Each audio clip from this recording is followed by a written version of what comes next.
Talking about you got this and you got that, and you gonna murder this one and murder that one. Talking all that bullshit. I'm gonna put it to you like this, yo. This is for the nerds, this is for the brainiacs, this what we deserve. Go ahead and play it back, you ain't gonna touch me, you not gonna do nothing, you are not above me. I bet you wish you was me, I know it, I know.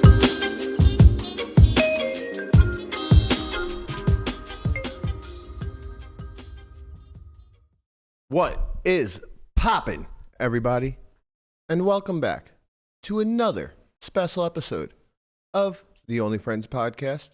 Well, you know, it's me and my only friends, which includes, but is not limited to, my sidekick, Berkey. What's poppin', baby? How you feeling today? Why do you always hesitate when you come to me? I don't know, because I have to think see you about looking it. around the room. Well, like, that's because I was going to really just fucking trash Landon because he's just fucking texting on his phone that I thought better of it. Well, and I no, moved you on. I was like, I'm going to go to Berkey. You're conditioned now because every time if you go to Berkey and he's like not ready, he's like doing something, he's like, why would you cut to me? But that was Why would you go to me? So you look over, make sure he's good. I promise that wasn't it. I was going to go to Landon. He was going to go to trust me. I see his face. I know what's going on in that head of his. Every time he comes to me that I'm not ready, it's 100% fucking intentional. It's 100% intentional. I'm like, oh, he's ready? And the times that he throws it to me like this, I see him side-eye me. Like, he looks around the room. The problem is he doesn't come in with a plan. He makes up his mind in that 2 seconds of... That's what we love about it. That's what you love about it. You would love it. You know, I woke up this morning. I did my morning routine, jumped in the pool. It's getting a little cold out there. It's probably 52 degrees now, so it's almost a cold pool. I jump in there, put in my 5 minutes before I get in the sauna, and I was just thinking to myself, God, if I could just do it all over again, I would do so many things differently. Yeah, I think that's everybody in life. No, I don't Get mean older. life. I don't mean life. I mean like the last however long I've known Conrad for. If I could just go back to the moment I met Conrad and then just start fresh from there, it would all be different. And burn this place down when you had the chance. I wouldn't burn it down. I would just never. I do like this place. It's going to be a shame to let it go. At what temperature is it officially a cold plunge? Or at least to get the benefits of it? Well, you get the benefits. You get the benefits at anything that's like, you know, Below body? Well, reduced from like room temp or whatever. But it's the duration that you have to stay in to reap the benefits. So like when you're talking like 50, 55 degrees, you could probably stay in there for 20 minutes and be reasonably fine. Like the idea behind cold pool is that you get out and shiver dry. Like it's meant to engage in your, I'm not sure what that system is that causes Limbic you to system. shiver. Is it your limbic I system? don't Nervous system? I don't think so. I have no idea. It's just it There's might- only a few systems. It could be. It Sounded could be the great. limbic system. I mean, it could be. I don't know. But Digestive system. it's definitely not. No, I can assure you that the digestive Circulatory shuts down. system. Might be. Could be. Not just going to keep naming systems. Not sure. The nervous system. The maybe. Bose system. Yeah. I got to tell you what. The Speaking of super saunas, system? it feels like a sauna in here right now. Jesus, you have to be dying in that hoodie. I'm Does it really? extremely comfortable. It's so hot. It is kind of hot in here. I feel- but I have a I'm hoodie on sweating. as well. And I'm in a t-shirt. I feel It's kind these of. pants. I feel It's these pretty cozy. goddamn pants. I feel pretty cozy. You look like. You look like Jack. He looks like Where's Waldo? No, you look like Jack from what the hell? Simple Jack? Yeah, Simple Jack.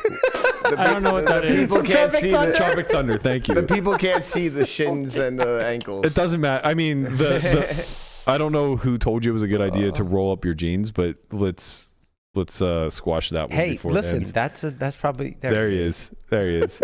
Yeah, but where's the outfit? I mean, Man, it's close. The striped shirt's a lot. I love that you're Brother, dressing look up. at your sweatshirt. brother. Bro, What are you do ta- mean? This is fire. What are you talking? It looks This like is cookies so and good. cream. I love that. Actually, I have that. This exact, is so good. I Berk- gifted it to Lamanna. Right, he bought two accidentally, It's and the now same I own one. It's gonna be a day preference. where we both come in with it on. I thought about that today. I've only worn this like twice on the whole You've podcast. done this so many times when it comes to like my graphic tees or shirts where No, you no, have. no. Yeah. No, I appreciate that you're. No, you don't. That you're putting in effort. I just said I do. No, you don't. You said that shirt is some. Who told you to wear that shirt? Who told you to roll up the jeans? No. I said who told you to roll up the jeans. I like it. I think it's comfortable. It's a choice. Yeah, it is a choice, and I'm choosing it. He's got to let the ankles breathe. Okay. I understand. No, you don't. Yeah. Well, you're right. I don't. Yeah. See, now look what you did. I like it. I like the tortoise's calves. Get those bad boys back out there. You're an unbelievable Solid. human being. Why? Look at your jacket. I'm immediately cooler. You like this I feel shirt. comfortable now. Of course I do. I know But you why are do. you talking to me like my shirt's that much different? It's It's Right. not. What it's are a we talking thing. about? Horizontal stripes are, they're tough. They're tough to pull off. Yeah, but Landon can do it. You got to be a skinny mini to wear horizontal stripes. You wear the vertical ones to make yourself look taller. Are you fat shaming? No, not at all. I can't wear horizontal stripes either. I have one shirt. I literally have one shirt that has horizontal stripes. I wore it exactly one time, and I saw a photo of myself in it, and I said, never again. That was it. You know what, Landon? I mean, just put it out. I don't get it, man. I'm just gonna bring cutoffs every day again. Hey, You I get like to- the cuts. no, No, you don't. No, Landon, take it to the people. We're gonna get the. I don't care about the people yeah. either. Banger or not banger? I think it's a banger. I'm over this. Oh, yeah. We should go back to that. I like that Instagram story Chew, thread that you had going on. Chew told me that it was unnecessary and I need to stop doing that. Don't listen to Chew. I don't know. He's an endless troll. Now all of a sudden you think he's being serious? Chew is definitely being serious. He's like, miss me with that bullshit.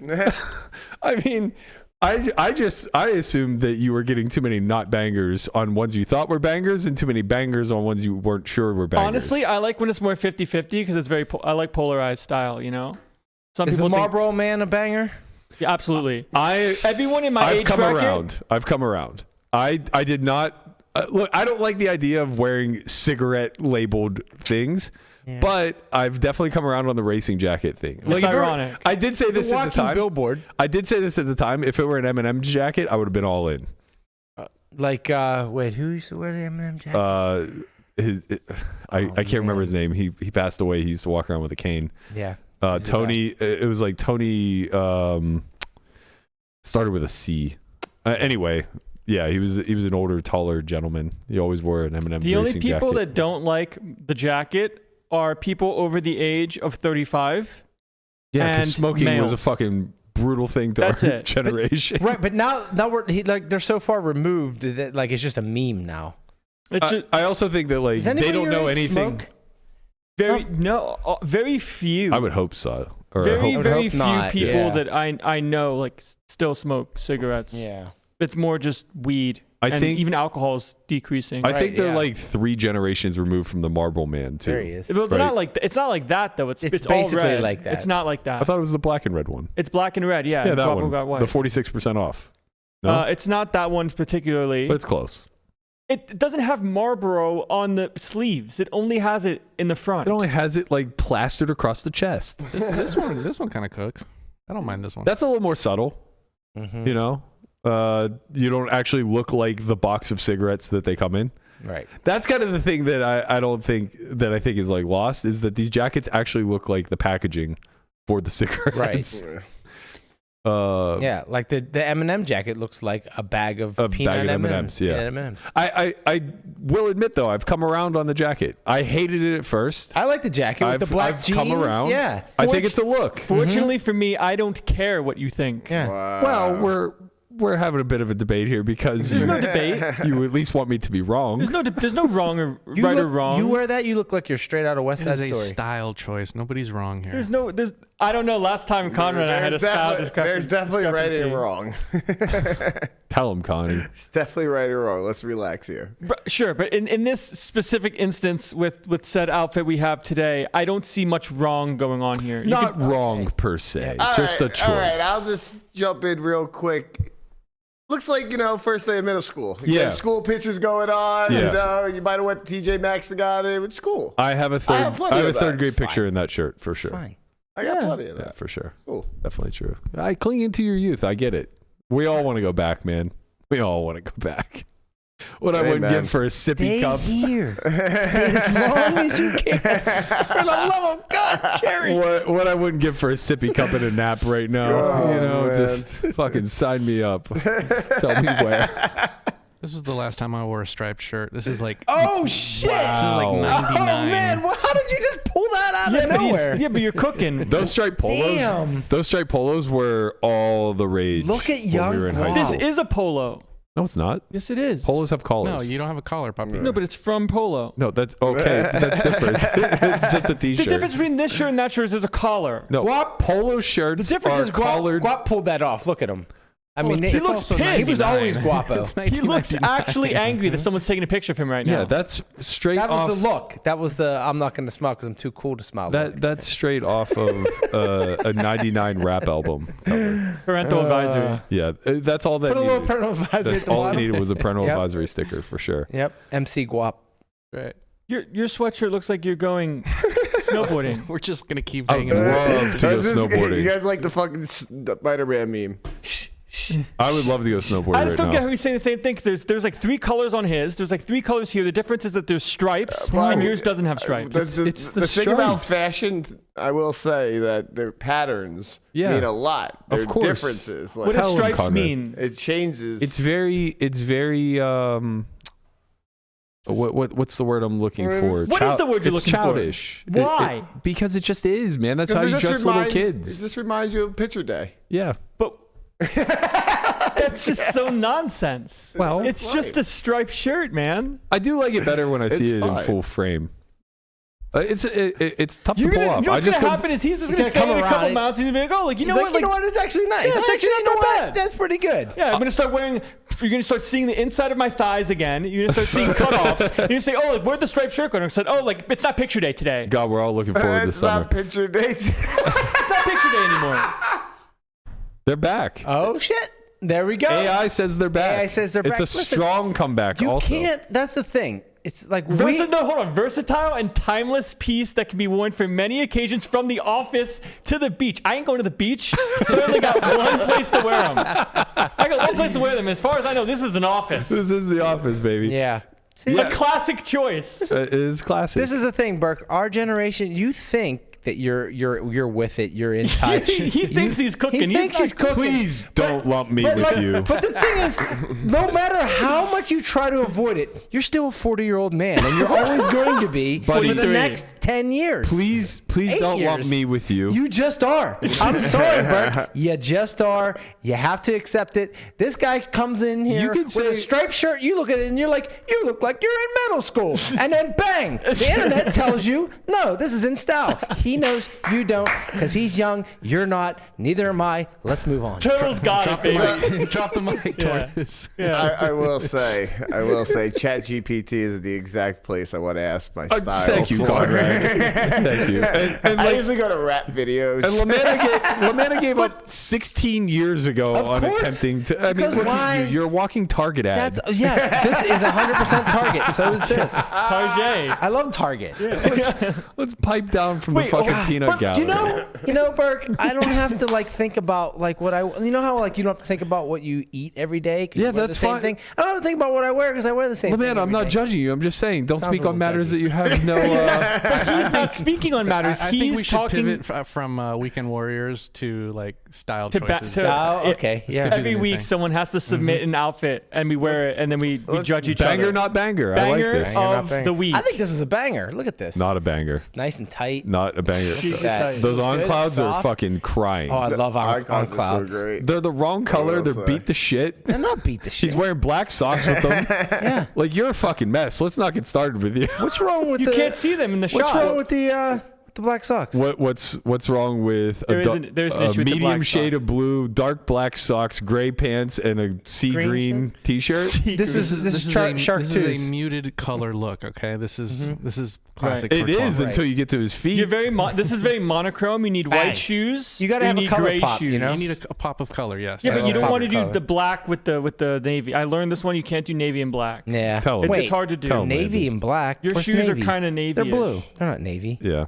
The But it same doesn't matter. idea. That makes it worse. I should wear white socks or no Yes. socks. You should wear white socks or- with white or no shoes. socks. I just don't own any white socks. I don't think. Do you have gray shoes? Like gray one of those? No, I don't. If he had gray ones, it'd be You nice. think he has a second pair of shoes? Actually, I do have gray shoes. Yeah, I do. That's what I'm saying. Now, you know what? It's Wednesday. Every Wednesday is banger of the week. By the All I have to way, say- I'm so happy about this first 20-minute tangent because everybody who's bitched about sports ball that's now This is what sat you through get. 20 minutes Yes. of us fashion critiquing. Right. I was thinking the same thing. I'm like, you're gonna either Fuck gonna get you this, guys. you're gonna get this or sports ball. I mean, When that's more it. more than half of the room doesn't think about what they're putting on when they put it on. is facts. It's fucking quite This is amazing that we're That's here. honestly, that's 3/5 of this room couldn't even match if they had to.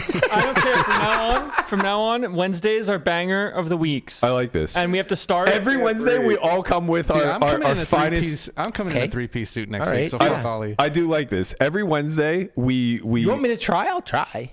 every Wednesday we put together an outfit. It doesn't have to be like formal, but No. you have to fit something. You gotta be like streetwear. it could be business cash, it could be streetwear. You know, you got to fit some sort of motif. Looks like I'm making a Target run this weekend, boys. Just let you guys know, every outfit I wear is for sale, and I haven't worn it more than once.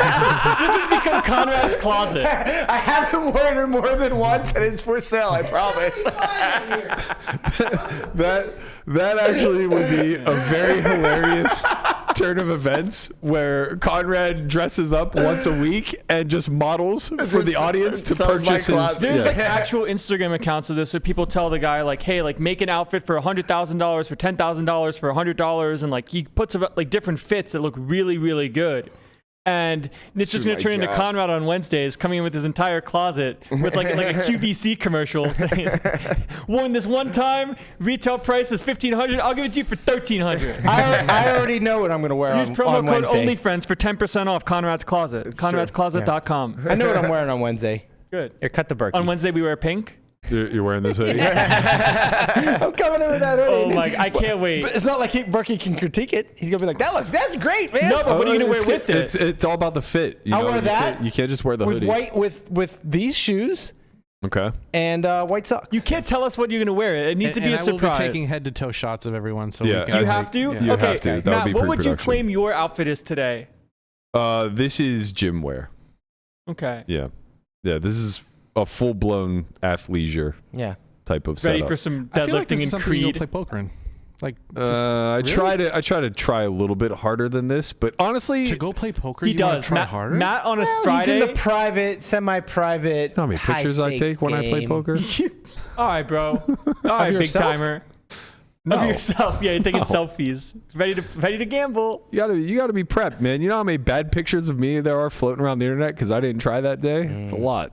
All right. It's an absolute lot. I like this. Wednesdays are banger of the weeks. I do like you this. cannot try every other day, but Wednesday. If you don't wear one, you will be shamed. I follow this account on Twitter. I can't remember what it is, but I'm positive you guys have all had it pop up on your timeline. And he basically like sets up like men's outfits. Like that's his whole shtick. But I had to mute him, which is why I can't find him because he's gotten like incredibly political the last like month or so. And it's just like, God damn it, my entire time. Like I literally just follow you to see what the ongoing men's trends Yeah, are. it's like stay in your lane, bro. And all of a sudden it's just like, well, you know who doesn't wear a bolo tie? Christ almighty, how have we gotten here? Man, that'd be not like now. I'm 12 days, guys. It'll all I'm be over. so invested in It'll trying only just begin. in trying to find like 1930s like wear, you know, like fit a theme from Why? like way back when. Yeah, no, because we like it's don't know. bangers of the week. Wait, 1930s or Like- 1920s? That's very different. I don't know the difference. Okay, right? well, 1920s was like, you know, the Gilded Age, and everyone was like partying it up and dressing up. 1930s, That's Great Depression. yeah. That's what I'm saying. One Yeah, week you maybe come like in a like you're down cooking. bed. Just Raggedy turn that suit. inside out, Yeah. put a hole in it, and Yeah. you know, cut up your jeans. I mean, a you little could bit. say that's just Kanye 2020. Yeah, I don't. I'm gonna he's doing it- he's in his own come in lane, like man. Kanye's wife. Basically, just see through, See-through. and just a see-through. Ex-wife. They're no longer together. They're Which not. one, which one are we talking about? The most recent one. Yeah, they're filing for divorce. Yeah. Shit Shit happens. Yeah. Tough life. All right, let's get to what you guys really came here for. Sports which is ball. A little bit of poker talk. First of all, there was another NAPT Gold Pass given out yesterday. The Poker Org. What was the theme of this one? Code Org. Is that correct? Mm-hmm. Yes. Yeah. So Code Org was finally found out. I tried really hard to follow this. I think this was one of those things where, like, if you didn't get it immediately, you were just left in the dust. Mm-hmm. But it looks as though David Lappin was able to track down the NAPT pass. I think that the code ended up leading to coordinates. You utilize those coordinates and then ultimately found it. But there was a video that was released congratulating David and also insinuating that they might have one more gold pass to give away. So it sounds as though there's still an open contest. Yeah, it seems like you got to find slow poker somewhere. Well, we can just watch the video. Oh, yeah.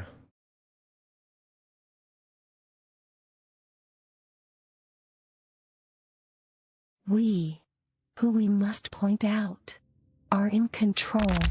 Correction. I am in control. It was always me. Slow poker. Once a runner, always a runner. Blockers? I told you blockers aren't real.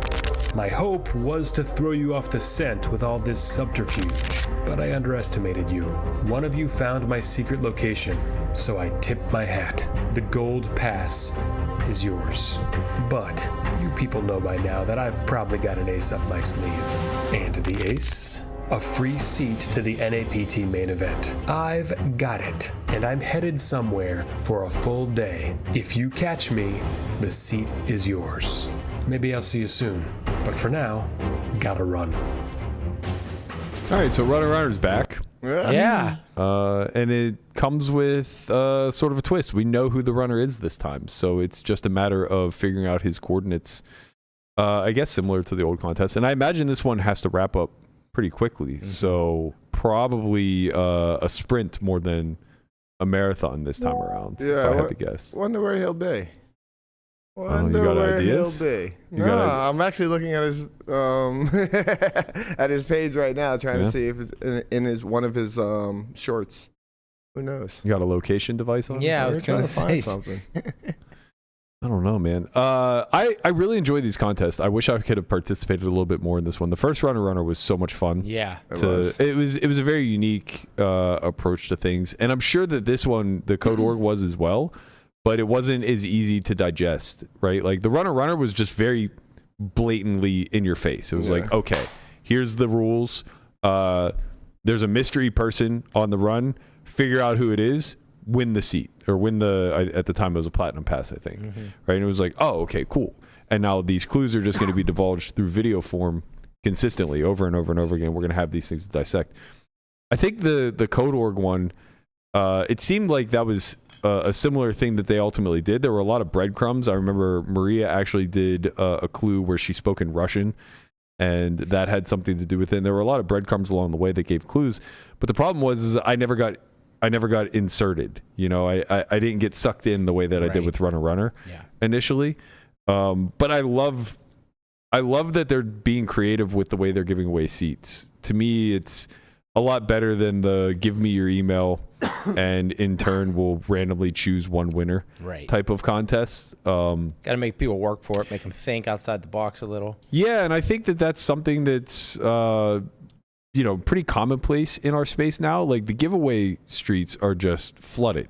Yeah. Every day there's another giveaway, and there's so much value out there to go get. And I'm not even saying that in a condescending way. Like that's truly the case. There's just like a lot of free money out there to capture if you're either lucky or, in this instance, coy. But I think that I think it eventually makes the audience a bit tone deaf.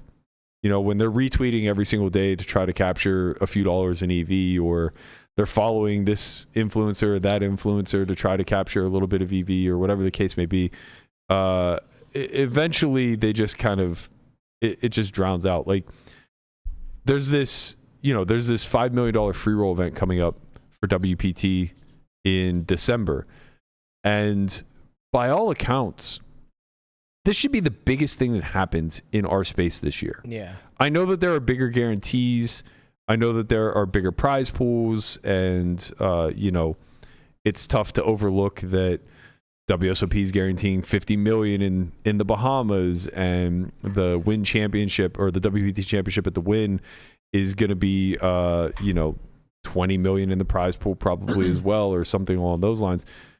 But when $5 million of free money is just placed for the community to capture, if an event overlaid by $5 million, that would be the biggest story of the year. Yeah. That's effectively what's happening here, right? Was WPT overlaying 2.5 last year the biggest story? I think so. It's pretty big. But it happened December 12th. I mean, to be honest right? with So you, we kind of just... It was just the war between the two venues, basically. Right. That was the big that story. resulted in the overlay. Yeah. Right?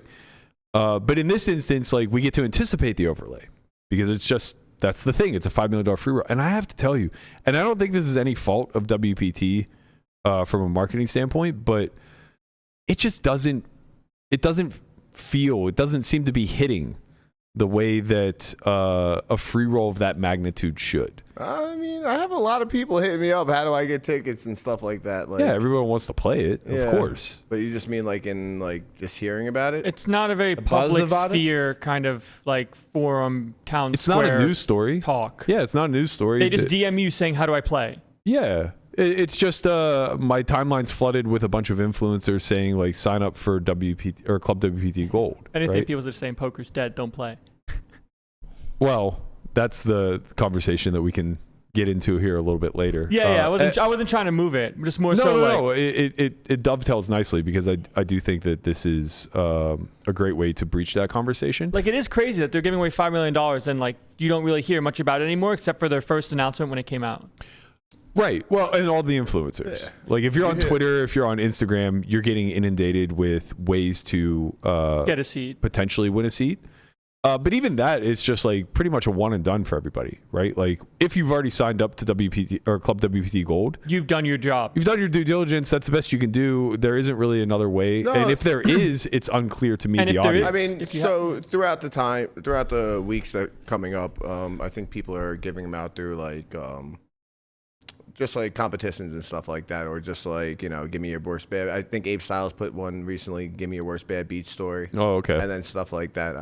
I think there's gonna be more of those coming up. This by the way, again, this isn't a criticism of WPT at all. It's more of an observation of how marketing is done in our space. Yeah. And it's been a real pain point for me over the last 7 years when it comes to trying to market this space. And then also just as a consumer myself, I just feel like it's not, it doesn't hit the way that we hope it would, right? Like, maybe this space is impacted by influencers, but I think the biggest challenge is that we just don't have a central media outlet the way that like sports do. Like there's no ESPN of poker. Right. If ESPN were running this contest, everyone would know about it. It would smash. Yeah. Right? Right. To me, this is akin to like voting for the All-Star game in baseball. If you don't go to games, or if you don't like diligently watch, you don't vote. Right. Yeah. It isn't interesting when you put it in the perspective of like if ESPN and WPT worked together to do this thing, it would be huge. Yes, absolutely. But that disconnect is maybe severed forever. Yeah. I mean, they gave up the main event. They're like, it's over. Right. So then it becomes a question of, what's the next best avenue? How do we capture the most amount of eyeballs? And I think everybody's kind of landed on social media / YouTube. Poker's so small. It is, which indicates that you should be able to market to all four corners pretty easily. I think people are aware of the free roll, but it's not necessarily something that is going to move the needle. That's what I feel unfortunate in this situation. Like I feel like there won't be enough praise given to WPT. Have they started giving out gold passes? Yeah. right? Yeah. So like people have won their way in? Are you talking about the free roll? Yeah. Yeah. Plenty.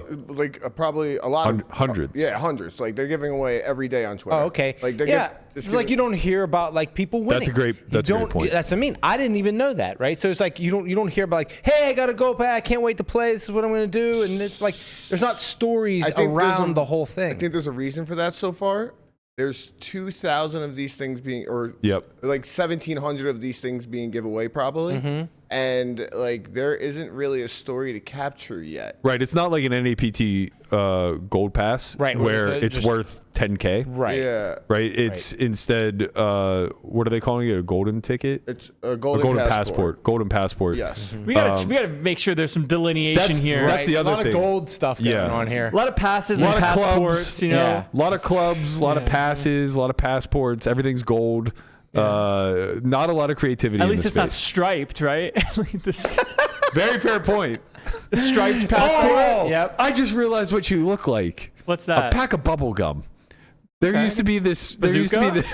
No, there used to be like a pack of bubble gum. The zebra on yes, it? exactly. There was this pack of gum. I'm cool with that. It was a juicy. It was a juicy type of gum. I can't remember the name of it. Yeah, I can zebra picture stripes it. or something. I don't know. It might have been zebra gum. I don't know. I love how we just like pin this on Guapo to find the picture so fast. Right. I mean, He's on it. Fruit stripe. Bang, got it. Banger. There you are. Absolute banger. Yep. Yeah. That's your shirt. You're the fruit looks like stripe. you. Yeah, kind of does. Look, he's a jacked horse, bro. Yeah. What do you? Oh, I can't Horse see is because jacked. he's playing soccer though. Yeah, that's true. I see what you're saying. I mean, at this point, I kind of want to get the colorway of the fruit stripe. Yeah, that would be fire. Yeah. You're a little muted by comparison. I'm bombsicle colored instead of fruit stripe colored. Right. Okay, so carrying this into today's conversation. The fruit stripe passport. Right. Oh man. That would hit. Yeah. Right. Carrying into this, well, actually, I guess Conrad, if you want to go ahead and get your code out, get your code out there while we're talking about it. Absolutely. If you want to win yourself a golden passport to the $5 million free roll, just go over to ClubWPTGold. Use code Conrad. Get in there. I'm giving one away today, next week, and I think I'm gonna have a competition for one. So I'm getting in today. I haven't got in yet. You got to get today in there. I'm getting in. I'm You're in there bugging. too. Yep. I'm gonna battle Guapo for it. I haven't decided who I'm gonna give my loyalty to yet. Yeah, I mean, Jamie asked, you asked, maybe, You know what? maybe Rampage. I don't know. you know what I'm gonna do? What do you got to offer for me? I'm just gonna take your ID later gold on today, passport. and sign you. You and my friend Landon here. He's gonna have missing IDs. I feel like I need to figure out who gives me the best probability of winning this thing. It does carry us into today's conversation a bit. We're going to be joined by Andrew Barber here in a couple of minutes. But Landon kind of floated this idea out of if you were 21 years old and you had to start your poker journey today he said with $0, but let's assume you just have a nominal amount of money. $1,000. So $0, $1,000, $5,000, whatever. It doesn't really matter all that much. And you were trying to make it as a professional, how would you go about doing it? This was a banger. It hit 138,000 views. Wow. Lot of replies. I wonder how many of them have went the route of find someone that has a bunch of money and siphon. Well, so it's funny you say that because one of the replies that jumps out to me first and foremost is Deebs, which says, and be ethical and legal, ? Right. Because honestly, I think he's right. The most appealing path here is to build an audience and fleece them. And I'm not saying that in a hyperbolic way. Like, legitimately, if you legitimately can have a following, you legitimately can have a bankroll. Yeah. Whether it's ethical or skirting those lines, if you have an audience, then you have consumers, right? So you can go about it a million different ways, whether it's selling them a product, selling them coaching, getting them into a club. Like, there's a million ways to extract some value from that audience.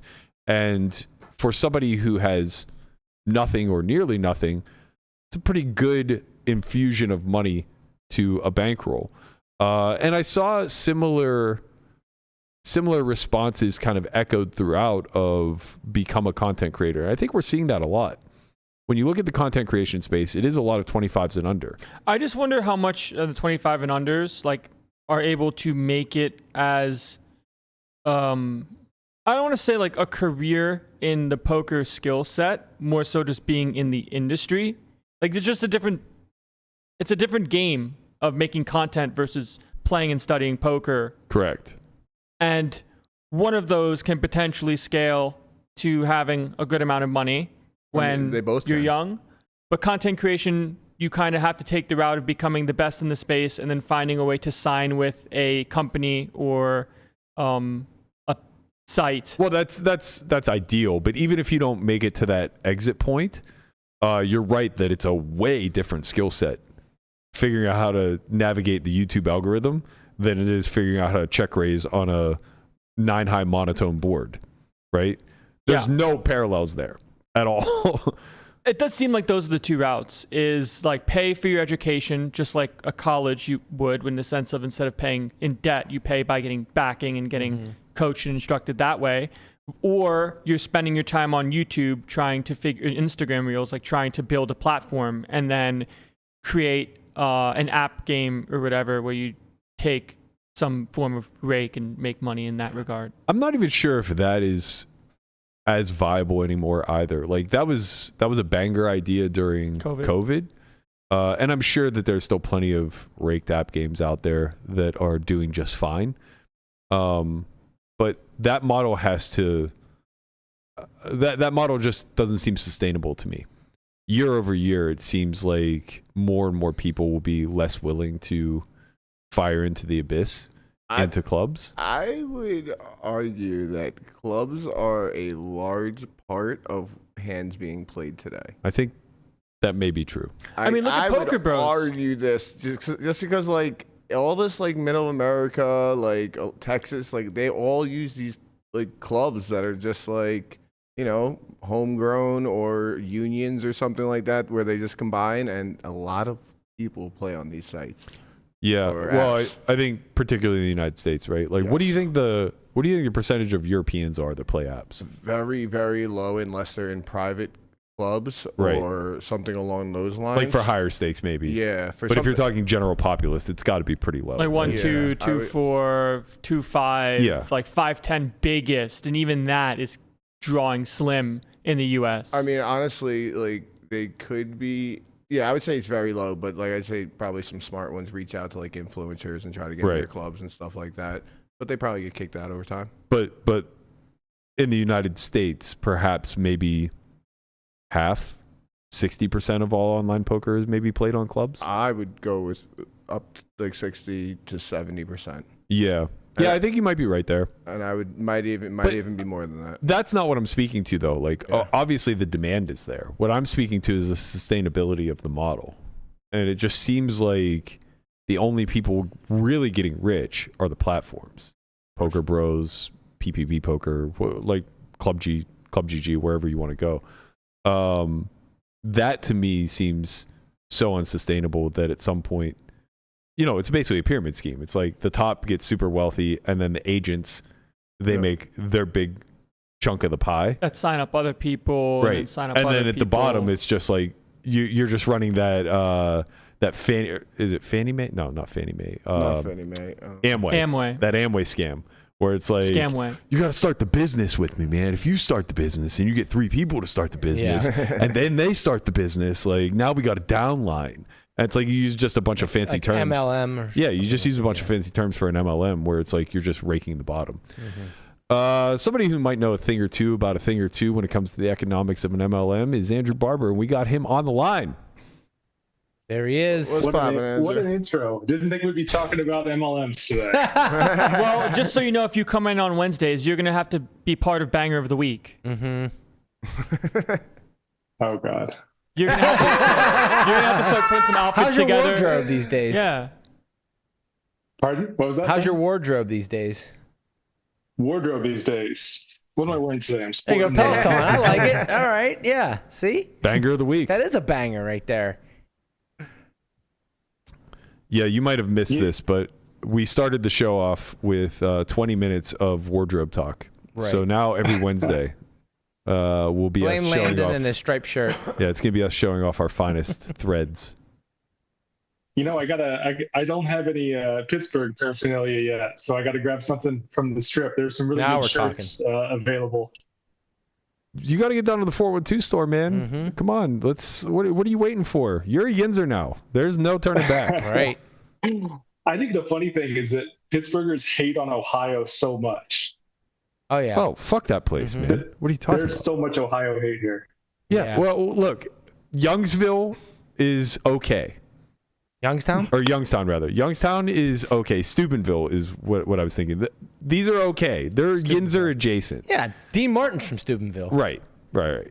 And, Youngstown's just old school mafia. Like, we're going to let those two be okay. It's Cleveland we mostly hate. It's Cleveland. Fuck Cleveland. It's really just Cleveland. Yeah. Fuck Cleveland and everything west of it. Cincinnati, we're not too big of fans of either, but, Cleveland for sure. Well, I mean, once you get past Cincinnati, it's basically Michigan. But, like, you go to Cleveland, they hate Pittsburgh just the same.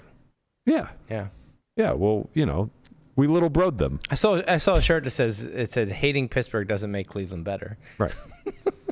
I mean, think of it this way, Barber. This is the niche content that people are coming for. Right, of course, yes. of course. Look, we got to get it in there. It leads into MLM. You got to think of it this way, right? Like, imagine that two cities exist and they have like pretty comparable, pretty a lot of overlapping when it comes to the culture and everything else, and one of them is just fantastic and great at everything, right? And then the other one is Cleveland. And it's like, well, you need to distance yourself from this thing that looks so much like you, but is so shitty by comparison. Yeah, that's fair.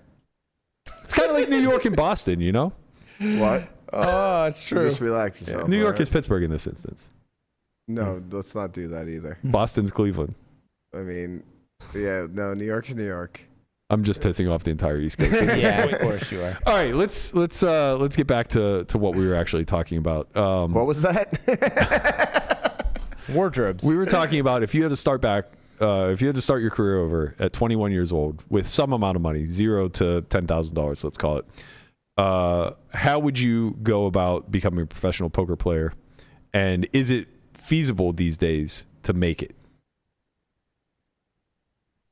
I mean, I think it seems pretty hard, but I'm not in the streets. I don't really know what hourlies are anymore, but it's so far from what it used to be.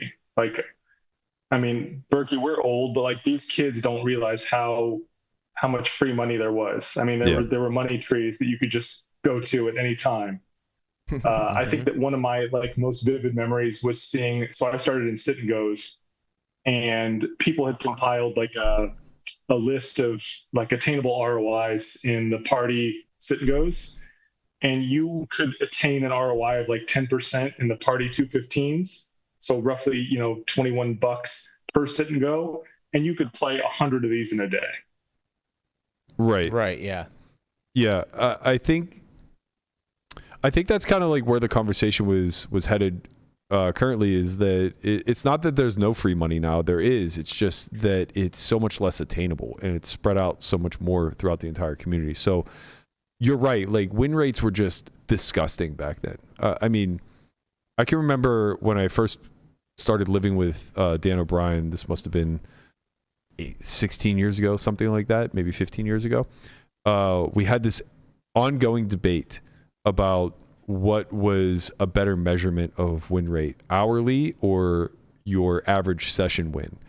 And he's obviously very smart and just right in the sense that more data is always better. So he was very hard on the side of hourly. And I was very much on the side of well, I like to measure it per session because I get different clientele at each location. The pool is more consistent in one place than another, and so much of your win rate, basically I understood variance to a pretty high degree, and I was a lot of your win rate is going to be dictated by a lot of the soft spots that you're offered. And so you might make 80% of a yearly win rate over the course of 20% of sessions. And it was a stupid argument because we were just talking past one another.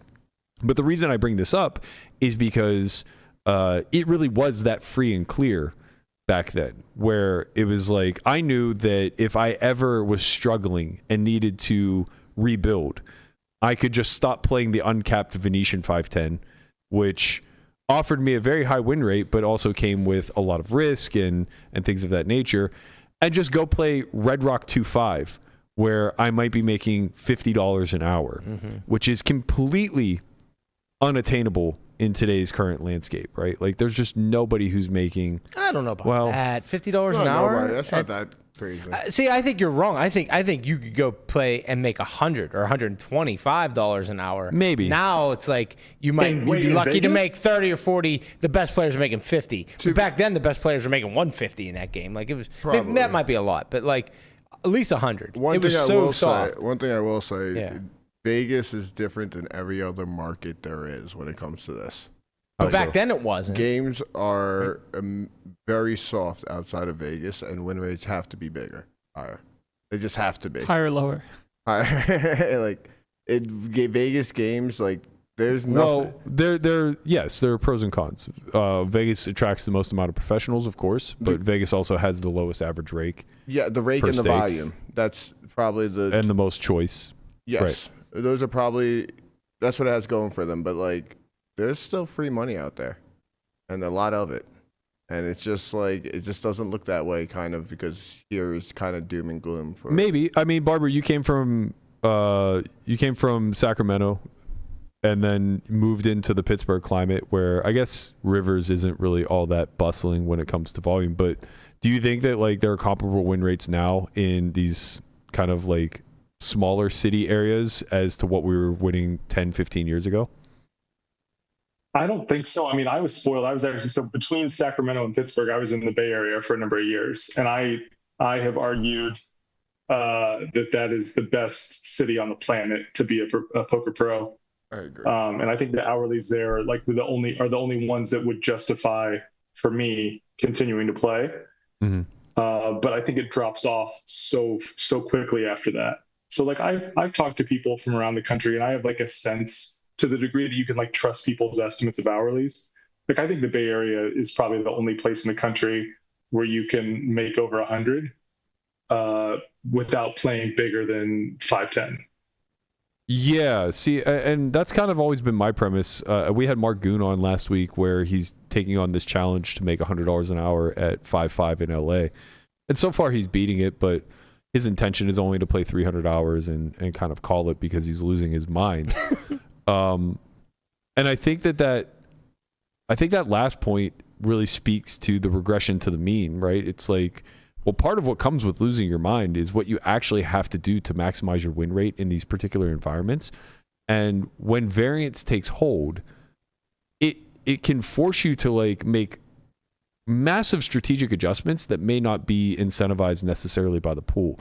So what I mean by that is when positive variance takes hold, you may be applying a strategy that you feel like is maximizing in the moment, and perhaps it is something to the effect of, like we discussed, basically the recipe to beating low/mid stakes is to massively overbluff and also massively overfold.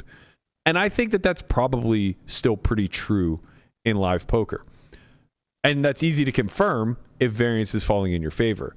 But if variance starts to go against you, and now suddenly like your bluffs are no longer working and you're overfolding, you're not going to sustain that strategy, right? Like you're not going to lose money in your bluffs and then continue to fold your value. So a massive correction is going to take place, and it's not even going to be abundantly clear if it's incentivized. But what is clear to me is while adjusting these strategies and tweaking one way or another, your hourly is going to take a hit. Like you're just not going to be able to hit that max hourly any longer.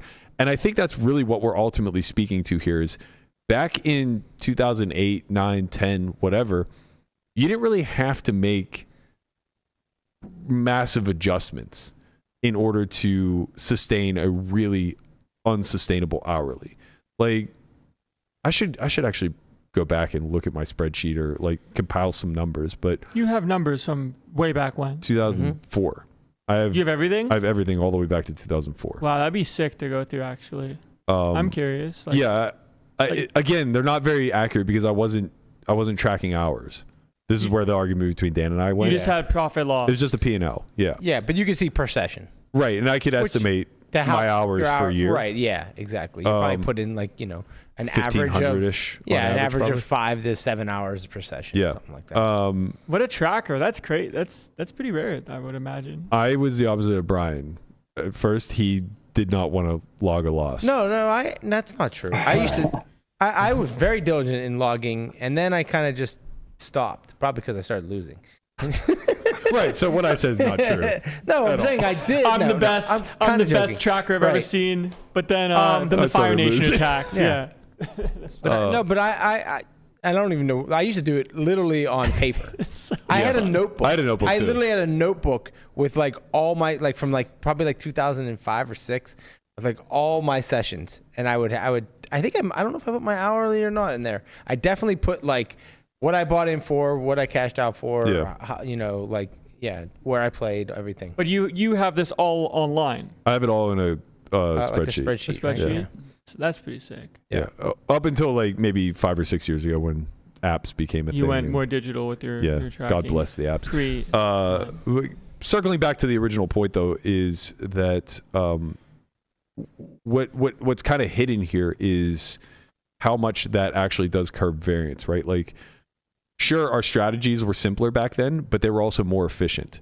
So you were less victimized by variance in general, and the money truly was free. And I still say this today about like the game that I'm playing at Bellagio, where when you get to a certain depth, I think people think the variance increases, but it actually, in my opinion, greatly decreases, especially if you have the skill edge. Just generally, when you play 1,000 big blind pots, you're going to take way the best of it. So you won't be, and also like you're not all in very often. So you're not like victimized by the random luck factor. You're getting to make decisions street over street. You're getting to make hero folds and hero calls and all these other things that attribute to your bottom line, but also drastically reduce the amount of volatility that you're facing. And that's the one thing that I recall playing like uncapped games coming up in the early 2000s was that variance didn't really feel real because you could win week over week, month over month. I mean, it was possible to win 8 out of 10 sessions regularly, like as a consistent winner in the game, where now, I mean, looking back over my last 3 years, I've been a consistent winner in my game, and I think I'm winning like 53% of sessions. So it's like the volatility now is just so much greater, and I think that kind of speaks to what Barber's saying, where the money's just not free. I feel like there's like a caveat here in the sense of the way that you play deeper is probably different than the pool you play in's strategy. Sure, that's true. So there's a chance that you're trying to maximize and take every spot with all the gamble, especially in some of these carnival games that no one really has answers for. So like there's a chance that you're all in more, like riding variance more in those spots, putting in a bunch of big blinds, which is they're less by default or plays more like a tournament structure, and pushing those edges versus winning more of your sessions but winning less money overall. Like there's a chance you could win 60% of your sessions while playing not as aggressive or whatever. But but it's like the delta is like maybe between 53 and 60%, not the delta between 53 and 80%. Sure. Like there's just no way to lock up wins like that any longer. Well, it depends on how much EV you're willing to give up. Like I think you can choose your strategy that's going to maximize. Like I played with a guy once who was obsessed with like having a streak of winning sessions. I think he booked like something like 50 straight winners. But I'm sure that his guy was as soon as he got up, he'd leave. Yeah, he would just get up and leave. He was up a big blind or something because he was more concerned with the streak than his EV. But I do think that if you are actually thinking about this decision of whether or not to play poker for a living, I think you have to figure out what you're optimizing for. And if you're happy making 25 an hour, you're going to approach the game very differently than someone who's trying to like squeeze every big blind possible. Yeah, that's a really, really great point to layer over top of this question. And I can speak to my own experience and you guys can kind of speak to yours, because I know that we all vary in this room. We all fall in different camps, but I was never, and even now, I don't know that I've ever been satisfied with my hourly. And it's always been like pretty high for the pools that I'm in. But the big draw to poker to me was the financial freedom, and additionally off of that, the independence that it created as a person. Like, I was never the guy who was like, okay, make X and then just increase volume. Lamanna and I'm sure you can remember this. I used to fight with Ford all the way back when we were in Erie in like 2006 because he was a heads-up sit-and-go player, and he's like, volume. I was like, fuck with that. Like, I want to play one table, and I'm going to win every goddamn pot. Right. And I'm going to try to I'm going to take every chip off the table. Like, that was always my mentality, and that was the draw to me from poker. So by that framework, I was never going to be the hourly guy. I was never going to be the person who was like looking to settle in a stake and create a nice, sustainable, secure life by making $200, $300, $400 an hour and then pumping in the volume. Yeah, I feel like I was kind of like the opposite of that, because like I wanted consistency. Yep. Probably that's why I'm the tortoise, right? I like the slow and steady approach, where it's just like I want to make an hourly, I want to maintain that hourly, and that felt like freedom to me, where it was like I know I'm going to make this amount of money every month over month, and without like huge volatility. Enjoy what you're doing. Right. Enjoy what you're doing, and that was what the freedom with like that I felt. But like I'm sure it was a flawed thinking, because like, you know, you don't understand the variance, how great the variance is. You're not immune to it. Yeah, right. And that just like thinking that, I can just go make this consistent hourly month in and month out is fool's errand. Right. Yeah. I guess my stance when it comes to the tweet as a whole and then the comments under it, I personally, when I was younger, like coming up in poker and at school, I was backed for 10 cent, 20 cent when I first started and left Florida State for 6 months. I'm lucky to have my mom give me 6 months rent free, so I didn't have any overhead. My overhead was like my own food, and then after that it was $500 a month, just to prove that I wasn't wasting my time. But if somebody told me what my hourly was while I was grinding poker and trying to make it work, it was probably less than $5 an hour for sure. Yeah. And I didn't care. Well, that was different though, because of your youth and your situation. You're willing to pay the initiation fee. Yes. Right. And that's any career you choose, right? You're going to have to eat crow in the early going of it to be begin in debt, with. right, with college, when it comes to student loans and all that stuff. Right. It's just that difference, I guess, like stigma-wise, when you come up in this environment of being backed until you don't have to be backed anymore, where the collective sees that as like you were silver spooned, given an opportunity, neglecting the fact that you've paid tens of thousands of dollars in profit chops, in hours played that aren't only for you, in selling action to bigger spots to the person that's coaching and backing you. Like, there's a heavy price on that, but you have to be willing to pay it, just like anyone that's trying to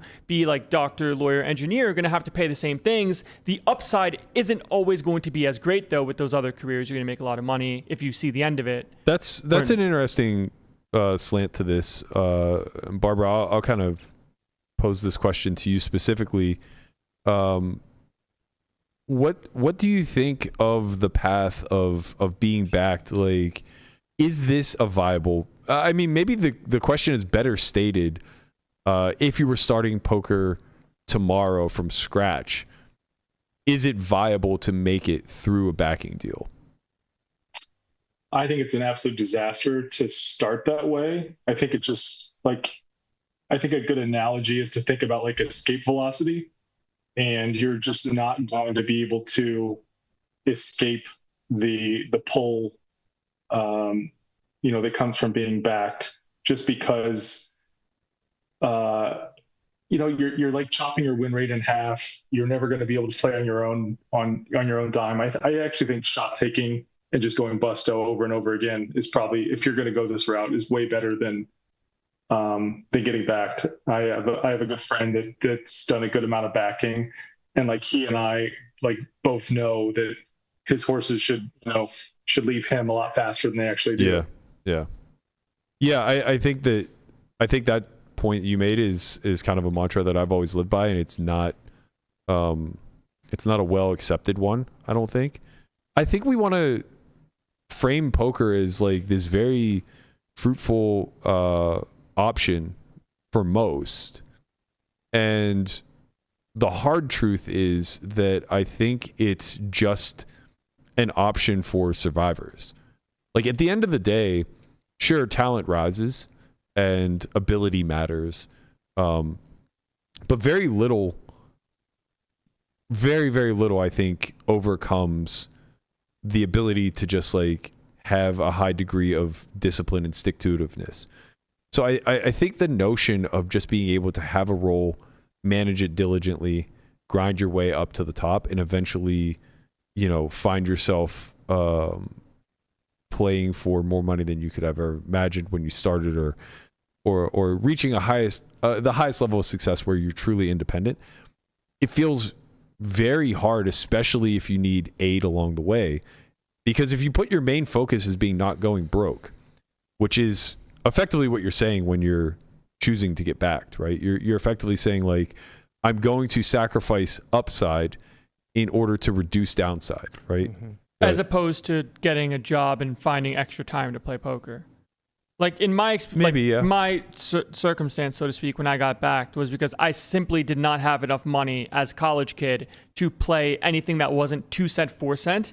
And even that was going to take a long time to get to 5, 10, 10 cent, then 10, 20. And I didn't know the path or the structure or have the skill set to get to where I wanted to get to as fast as I could. Where I'm paying that fee for the coaching, for the methodology. Right. What you did, though, I think was more for education purposes. I don't think there are too many people out there that are getting backed in micros, right? Like you were getting back to 25 cent, 50 cent. Yes. I started with Jeremiah at literally 50 and 0. Yeah, I think that's a really rare occurrence. And the only reason to do that is not to make money. It's to get it's to pay for your education, as you kind of phrased it. Well, it's not free. It's not. That's the thing. It's not. It's not free at all. You're giving away a ton. Yeah, you're paying in time. Most importantly, you're paying in time. Conrad's right. Like the biggest thing is that you're basically sacrificing making any money right now in order to develop skill sets that could potentially make you money down the line. But I think what Barber and I are saying is that once you get to a level that you could be playing live, because that barrier of entry is much greater. The amount of dollars it takes to enter the live arena is significantly higher than it does to dabble online. To be structurally rolled and actually have a shot to not go broke instantly. Yeah, anything shy of like 50K probably isn't really a functional role to be playing poker outside of like online micros. Especially if you have living expenses. That's a huge net. I mean, that's such a larger number than I would have expected. And I think it's a function of like the how soft the game is. And then once again, remembering that you do have some control over how much variance you're going to experience. Like you can play a different game on a shorter roll than you would if you were deeper. Totally agree. Sorry, let me rephrase. I meant responsibly, like a bankroll that's worth managing. To play 2-5 or 1-2 or... I mean, whatever, some mix of both. Like in the past, I've backed people for live and things like that, and 50K was always the number that like we started at. Basically all I'm saying is that if you have less than 50K, the notion of going broke is a pretty high one. And I think that risk is relatively on the table. Are you kind of saying that much, much lower than 50K, you can start to mitigate your risk pretty well?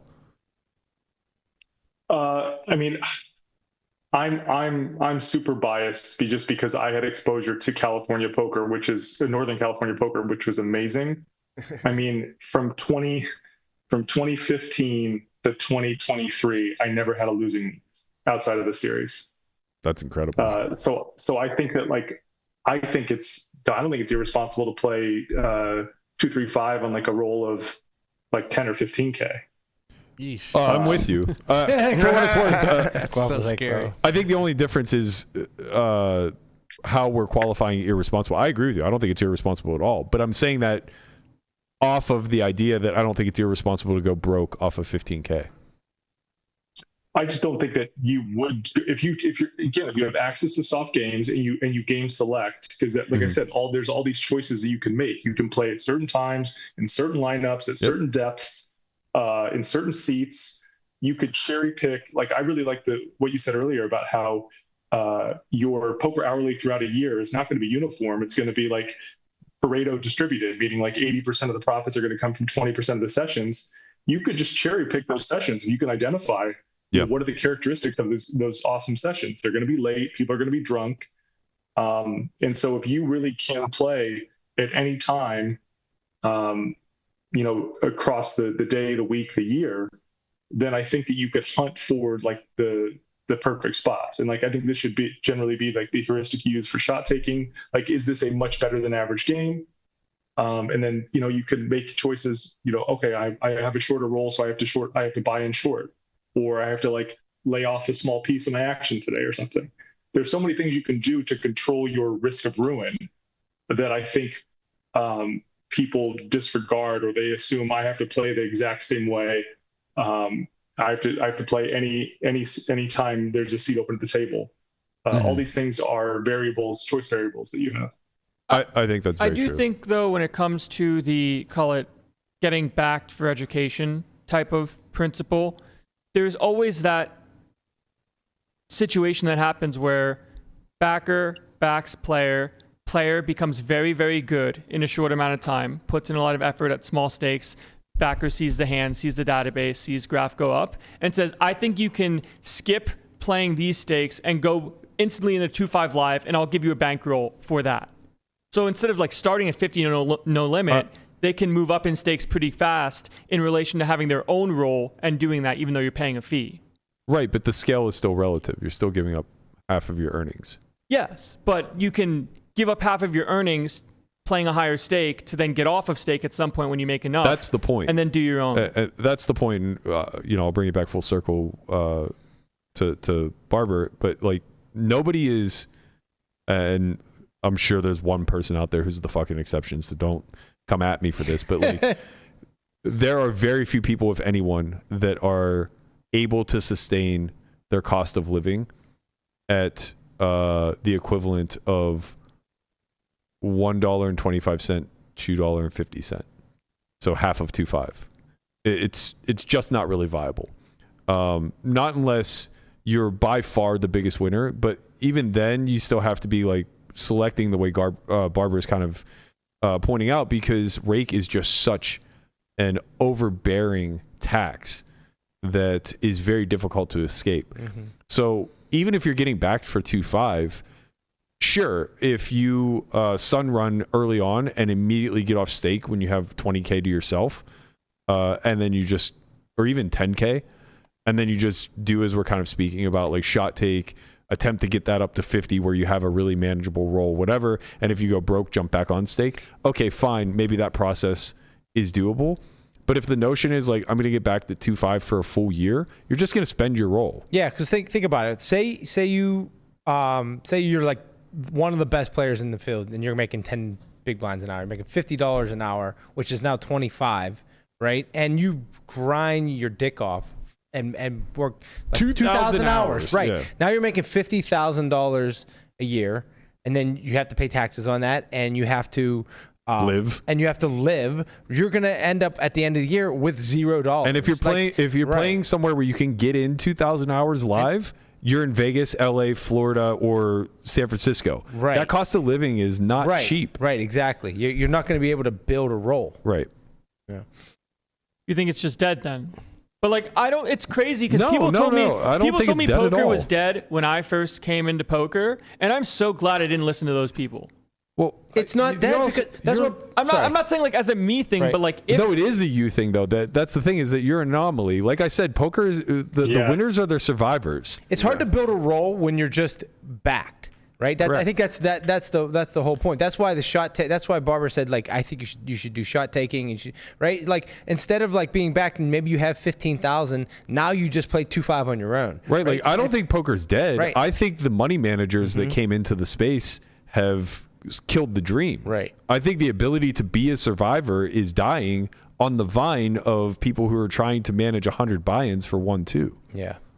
Yeah. If you can take shots and you're the best player in the 2.5 game, and you play on your own, and now you take that 15,000, maybe take a few shots at 5-10 and do well. Now you're making over 100,000 a year, and now you can build a bankroll and live. Well, like in the sense of just existing versus not existing, I do think that there's going to be that early window where you're not going to make a lot of money, but you will gain the skill set. Like, I don't think it's very viable to get into poker. I mean, for what it's worth, like almost anybody who's pursuing this path should skip that window. They should be in the safety of their own home, either in high school or college, where they have no expense, and they should just be grinding the fucking trainer, playing for $0, getting a high score on the trainer, and then just being ready to get turned loose the second that they can get their hands on some disposable income. Right. I don't think that it's a very viable option for people that have, call it, huge overhead, like family, like kid, like bills and things along those lines, like expensive costs of living. But if overhead is very low and you have the ability to pay for your education with time, it's possible, but it's very hard. No one's saying it's easy, and I don't think it's for everyone. I don't even think it's viable. I agree with Landon here. The first thing I did when I lost my engineering job in a recession, and that's what got me into poker. The first thing I did was I got my monthly nut as low as I possibly could. And I got it under $1,000 a month because I knew it was the only way that I was going to be able to grind up a roll. Yeah, I think that point is very well stated. I guess I was correlating it to the path of being backed as well, or in some way, shape, or form, like giving up win rate. But that's a little more complicated than I think that you're like Landon. I think is laying out a case for a specific situation that made sense. I just think that, like, in the same way that Landon is an anomaly and is not representative of like the average, young player. I think the backing deal was also anomalous. If it was Jeremiah, like it's hard to top that, and it was worth going through the micros. But I think the average backer is not providing that much value. I mean, like a notoriously bad, in my opinion, arrangement now is like the coaching for profits. Like people who enter into that. Yeah. Yeah, it's almost predatory at this point. The early goings of it for sure. Yeah, and I think people would be better off. It doesn't seem this way, and like I think people just don't want the upfront cost or the risk. But you'd be much better off just paying for coaching. I think we keep circling back to the same point. I don't disagree with Landon any more than you do, and I think that the main point that we keep coming back to here is that at some point you have to take risk in order to be the anomaly that is the survivor. And the disagreement seems to be between us and the consensus is that either you don't ever have to take risk, or that the risk is better to be defaulted later when you have more ability to recover, right? Like risking from 250K down to 100 is much more palatable because you can just rebuild than it is risking 10K down to 0. And I think you and I are the exact opposite mindset, where it's you have to front load all the risk, even though that's the time where you have the least amount of skills to leverage. It really doesn't matter because the deck is kind of stacked against you out of the gate anyway, right? It's impossible to become both elite and secure simultaneously, or it's really improbable. There are certain paths like Landon took that kind of do afford you to do that. But Jaywin replied to the thread, and I actually thought it was a pretty good reply, but I also think some of these things are at odds with one another. He said, get a job that will float your living expenses, play 50K hands, micro stakes, and create a database, be able to explain what you're doing in all common nodes, post online, get backers, it'll happen, play part-time schedule while working part-time, scale more into poker as you succeed, buy more of your action back over time. Now, what I think is at odds here is that you're working a part-time job, working a full-time poker pursuit, and paying into a backing deal. You're going to run out of time, for one thing. You're not going to have enough time. You're for sure going to run out of time, and you're not going to be compensated for the time that you're investing, right? Because whatever part-time job you're working isn't going to be high hourly, of course, because it's going to be an entry-level position. And then on top of that, if you're being backed as well for the hours that you're putting in, it's going to be impossible to save money to buy back your time in the future. You're just sacrificing far too much. So if now instead of playing 2,000 hours under a backing deal, you play 1,000 and you work 1,000, what's the difference between just shot taking and playing the entire 2,000 on your own? Right. Sure, you're going to go broke, but that job is always there if that's your fallback. Well, I think part of where he's coming from is finding the backers, is finding the people that have the ability to give you strategic advice. Because if you're starting from zero and you try to shot take, you're going to go broke so many times. And if you get information and education, it's going to still happen a lot because of variance. But at the same time, when you do end up running up a roll, you're going to be more equipped to preserve that. Like at some point, you have to get education to make poker work. Yeah, I agree. I agree with that for sure. So at what point do you find that if it's not from the very beginning? Well, it's no. I think Landon makes a good point. Like, because it seems like all of the, especially in the tournaments, like the tournament scene, I think this is particularly true. It seems like the people that have had a lot of success, like studied in groups or like we're in Skype chats together. Like that's free though. Almost, no, I'm talking about like the stables. Okay, yeah, the stables exist, but I think that the same can be held true. Like, I think what we were doing in forums is largely sectioned off into like Discord groups these days. And I think mostly it's possible to create those relationships for free. Landon can speak to this a little bit more, but like I can think of 3 or 4 guys just in our purview alone that were able to get that sort of education for free and then leveraged it into a backing deal, but they didn't even necessarily need the backing deal outside of wanting to be comfortable. To Twitter. Well, I mean, in my case, the backing deal stuff kind of happened after the people that I was fortunate enough to talk to saw that I had ability. And they're like, okay, you have ability, you don't have money, we want to give you money. Right, yeah, so it's like... And once you get to that point, it's possible to offset some things because the people that are giving you money want to see you succeed. And maybe there's a clause in the backing arrangement that says, we can cover your overhead. We want you to study, train really hard, and then go into the arena, and then we'll reap the benefits when you're super successful. So I guess this is the question that I'm posing to Barber, because this is where I'm pretty firmly on the other side.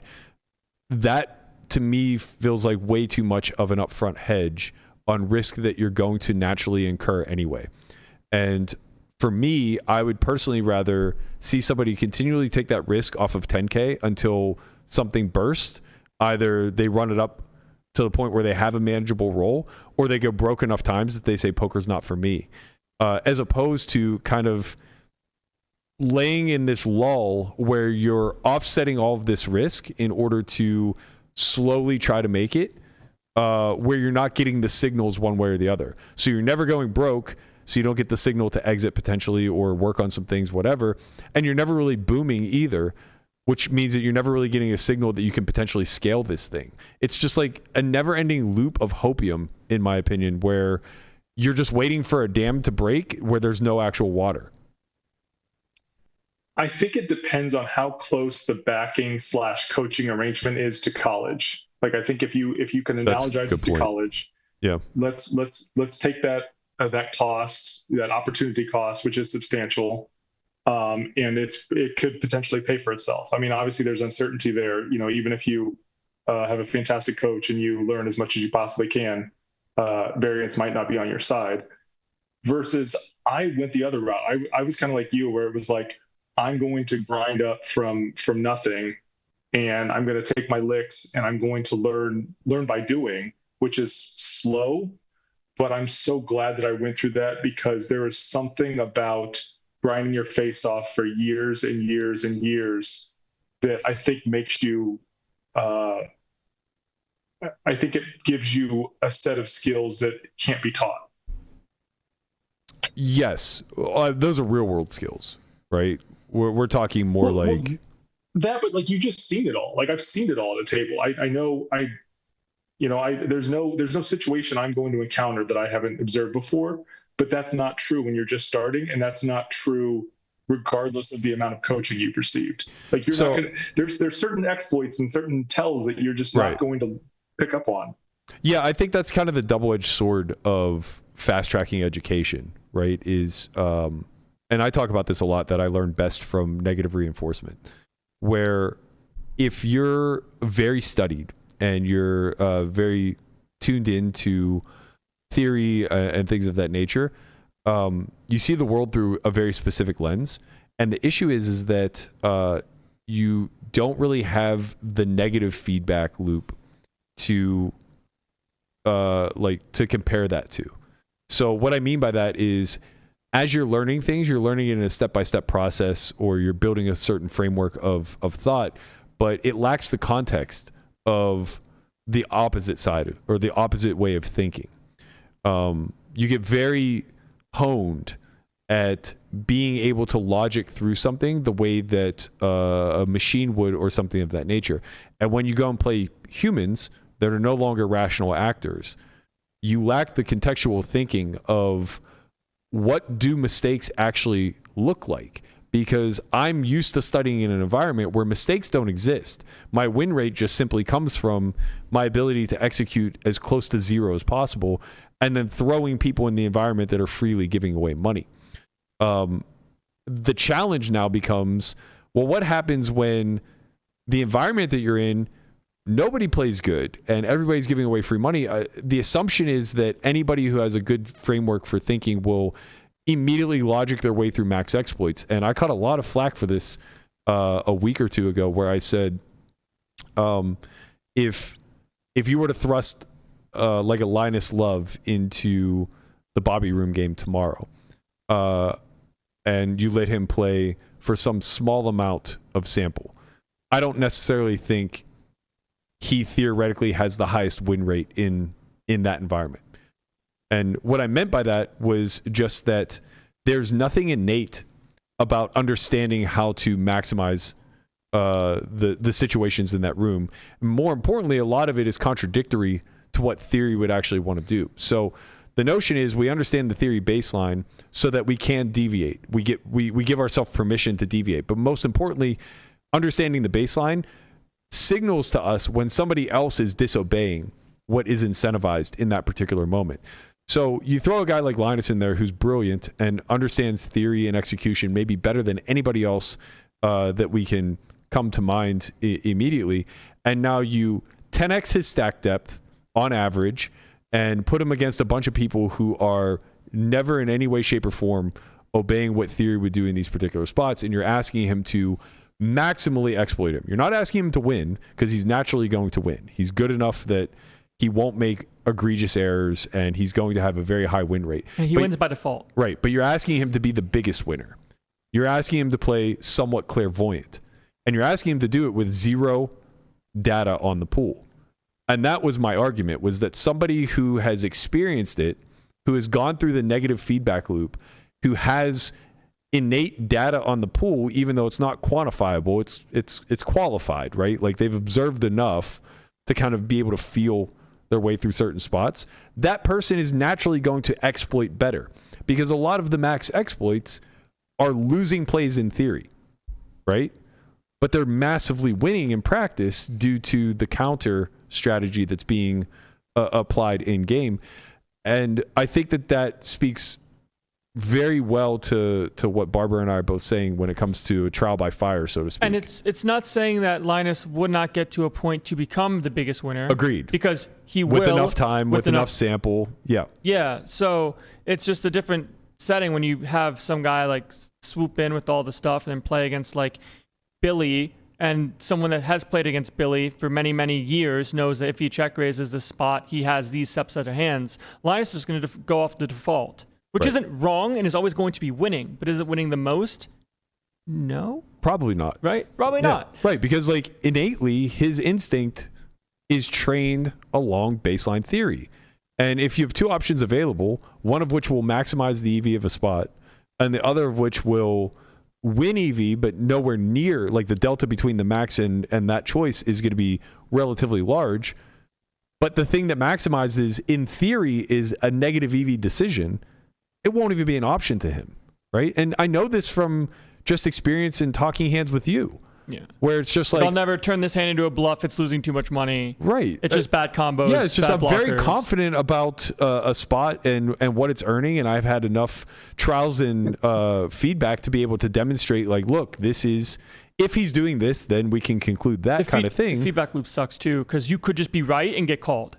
Yeah, of course. You know, like that's just how poker works, where it's impossible to know to what extent you are actually correct in your assumption. We can suppose a lot of things though by anecdotal data. Like if we see a hand that's not native to a line, it's very easy to conclude like, well, if he's doing this with that hand, then what else is going on? We can jump to the conclusion that like this other whole subset of hands is probably mirroring this in some capacity, right? Yeah, I think that is to Barber's point, especially if you're going the live route, which I think we can all agree that's where the majority of the freest money resides. Like, I guess a good example would be the amount of time you have with the overhead that you have as well. Like you said earlier, like if you taught someone poker at 10 years old, right, and gave them all of the trainers, all of the tools, like got them watching final tables and running HRC, by the time they're going to be 18 and can play overseas and EPTs and stuff, they're probably going to be great if they have like the aptitude and intelligence to do it. You know, like you just have that much of a head start, even though you're an 8. That's why all the Euros that are super young are kind of shot taking high stakes, like Leon Sturm, great example. You know, like people of that situation that have been in poker, like even Johan, like Johan right, Schultz. Johan's been playing poker since 13. Yeah, for them it's more of like, can they find the maturity to act accordingly when real money is on the line? And, you know, it just becomes a mental game task at that point, right? And like, then financing it. Truly just gamifying poker and just removing money as a whole, you know, because once you give someone that's been understanding of the game and saying, okay, this is the best play in theory, and then they're going to have to learn the experience over time, you know, just because they're 18 and have all of the check raise combos on Jack 6-7 doesn't mean they're going to make the most money in the pool. Right. But with time and experience, they're going to realize, okay, this doesn't work as well as it should work, or this works better than it's supposed to, and be able to find that in between. It's probably easier with tournaments than it is cash. That was what I was about to ask. Right, yeah, because you would think that like when you have the money right in front of you, you know, it's still different. Just chips. I know it's still just chips, but it's like it's actual money you can just pick up and leave, or you can do this. But like when in a tournament, it feels like more. A tournament feels like more of a game. That's true. You know what I mean? Yeah. Right. I think if you learned poker young enough, you know, and someone tried to explain to you that this is money, but while you're playing the game, it's just points. Right. You know? Yeah. You can train that mind to. Yeah. And I just think that's easier in tournaments than it is in cash. So I guess that. It's also easier when you don't know what rent is. That would be when you're younger, like you're 10 years old, you just see it as a game and you want to win the most points. Right, but by the time you're applying it, you're going to know what rent is. Yeah, you will, but you'll be able to separate the two. Yeah. Why? Because like I know how much I know how much rent is, but I also know like I want to make the plus EV play. Yeah, but you know I'm not going to kick you out. You also have a mother to go back home to. The 10-year-old would also understand how bankroll management works. It's not just learn the game. You know, like you teach a lot of the skills that you would pay for in a backing agreement. I might disagree a little bit more with that last point. There's nothing to risk, so there's nothing to manage. If you teach said 10-year-old financial literacy, by the time they grow up to be 18, they're not going to know all these things at 10. But at some point, they also grow up and realize, okay, like maybe they get a job to fund their own like poker experience. You know, I just don't think it's possible the older you get with the more overhead you have. I think you're drawing debt for sure. But I think if someone learned poker at 6, they'd have a great shot of being a successful poker player. I think something that's worth mentioning is, Landon, you're talking about like teaching a kid from age 6 or age 10, like these skills that they can translate into poker. Like, you could just go all in on a kid being good at math and science and make so much more. Yeah. So yeah, like for sure. For all the training we're talking about, like, and this is something I wanted to circle back to, is we've been so zoomed in on how to make it as a poker player, but we're not considering like the type of people that are going to do well in poker, the analytical minds that are going, like if there's a threshold, like an IQ threshold or a discipline threshold that's required, anyone who's hitting that threshold with the same level of effort is going to do better in other sources of income. Yeah, like I think like there's a lot of parallels between poker and finance, and the upside in finance compared to the upside in poker is like, you know, 100x. It's not to say like have your kid be a pro poker player, you know, it's more so for the thought experiment of if somebody really wanted to become a professional poker player the same way some kids want to become a professional athlete, what's the best way to do it? And that's different than if you're 21, of course. But like, I think there's an actual path to do it, and it's very hard, and it might not be the best thing to do anyways as a career. But I still think that's pretty anomalous. I think saying that you're drawing dead is like kind of doomer. The drawing dead is just contextual. Nobody's drawing dead. Everybody's drawing super live. But the bigger point is that anybody who's successful in this industry for a reasonable take home is just subjected to survivorship bias. It's literally impossible, I think, to pluck somebody out of the pool and just say like that path was nearly guaranteed. Well, as just in the same way that athletics selects out, poker selects out. Yes, but athletics. I'd say there's a little more variance in poker. Like there are players that we have never heard of that are better than players that we know. Exactly. In the graveyard of poker. Yeah, I think that's precisely it. The amount of luck factor that takes place. I mean, maybe you could parallel it to a professional athlete, like specifically baseball, because there's so many systems along the way where you could just get overlooked and passed by. And there's still so much human error in that process. But again, talent is just on display. You know, a bad run of at-bats, some wild pitches here and there, not going to disqualify you. It's only going to be on the fringes that you miss out on some talent, right? Some late bloomers, perhaps some guys who, weren't mentally all there and got dismissed because of it, because there's enough other guys that are mentally there to choose from. Fine. Like on the fringes, you're going to see exceptions, but in poker, it's not the fringes that we see talent go by the wayside. It's so many other layers that can create ruin, right? It's not just the risk within the game. It's the risk within the sheer path you choose, like the amount of variance in being a tournament MTT pro or being a tournament pro versus a cash pro is very different. Online versus live is all very different. And how you manage and mitigate your where you live, financial responsibility, your location, like so much of like the path isn't okay. Live in Bali or whatever, right. And here's your low overhead. So subjected to variance. Right? I think at some point we should have Ewan on to talk about this stuff. Like he runs a stable, has a bunch of young kids in there that do very, very well. Like he's had a very successful stable year over year and had people come through and like graduate. So there's still like success stories, and it's not like poker's just this doom and gloom, like you've got no shot, because I don't think that's the case. It's definitely not the case. It's not even remotely close to the case, I don't think. But again, I think that like anytime you're looking at the success stories as largely being survivors, you tend to have a lot more instability with the cookie cutter path. And I'll keep doubling back to this because I do think it's like a really important point. I think that's why front loading risk is worth so much. Yeah, and it's funny you think about like how different it is now. Like it's so much harder to make it now for like very like simple reasons, right? Like the cost of living is so much higher now than it was, like Barber, when you said like, you try to get your monthly nut to like 1,000 or lower. Now that the equivalent of that in today's terms would be like 2,000. Right, but the stakes haven't really changed. The 2-5 game is still the 2-5 game. Rank has gone up. Rank has gone up. The players have gotten better. So the game is harder. The rake is higher, and the cost of living is about double. Right. So like you add all those factors in, and that just makes it so much harder to grow. Well, and with the amount of time that it takes to develop that skill set versus doing something like science, math, or whatever. Well, compared to science or math, perhaps, but I actually disagree that the onboarding of education barrier has gone up. I think that's drastically lower.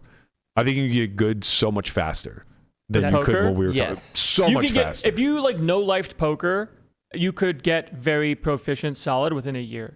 Like if you had the right people around you. But the difference is back then you didn't have to be good to win. You just had to be like slightly better than everybody else. Like everyone was so bad that like anybody like that just had like a little bit of a skill set could go in and do pretty well. But I will say that's still kind of the same at the smallest stakes. Sure, it's not maybe as free, but at like the smallest stakes. If you're playing like 1-2, 1-3, right? But those games you can't like build. Like that's the thing. But the cost of living now is so much higher, right? We didn't have 1-2 and 1-3 when we were coming up. I mean, we did, but like not really accessibly. We mostly jumped right into 5-5. Yeah, right. Even like even on the underground games, the vast majority of them were 5-10. Right. The first underground games we went to, we couldn't afford. It was, again, front-loading that risk. And a lot of that allowed you to accidentally escape the rake trap. It allowed you to accidentally escape the complacency. You were just constantly at risk. And it was the most stressful time imaginable. But that's why you end up with survivorship And now bias. people are trying to make it at half the stakes and double the cost of living. Right. Well, that's what makes tournaments so attractive, especially to potentially become a pro, is to moonshot early. I will say tournaments do front load a lot of the risk, but also people de-risk a lot by just taking pretty shitty backing deals. This is true. At the same point, you have to start somewhere, but once again, I guess it's just you don't have to start somewhere. Well, I think that's the big thing that's being missed. You don't have to start. Sure. Well, we're talking in the sense of actually making it in poker. You don't have to start playing poker for sure. But that barrier is really important to discuss because I think it's overlooked. I think people find ways to lower the barrier to get in and then just set themselves up to fail. If you acknowledge like becoming a tournament player that's backed. Yeah, becoming a 400 ABI guy who's giving up 65% of his wins. Or even 50, like Sure. you're just going to have to spend a lot of time in makeup jail because when you first start out, even if you're playing micros, like you're sacrificing the ability to have a job that gives you money hour over hour to learn tournaments. And then hopefully the variance works in your favor to make a bunch of money. Well, that's the point. You're kind of starting on a losing endeavor, right? Like, okay, you get some money. Yes, now you what? are. What's the pivot? Like you are starting with a losing endeavor, but at some point you hope that changes. Like you take a loss in your first couple years. What you just said is exactly what I've been speaking to, is the hope that something changes. Like Well, you gain a skill set. Like you get smarter, right? You have coaches that teach you things, and then you get better. That's worth something. Quantify it. You can't. You can. You can't quantify how much better you're going to get with a year of coaching. No, but you can quantify what that translates to in an hourly if you're able to play. I don't know if that's true. Like, and probably it works against me. I think you should be able to point to the marginal impact of coaching.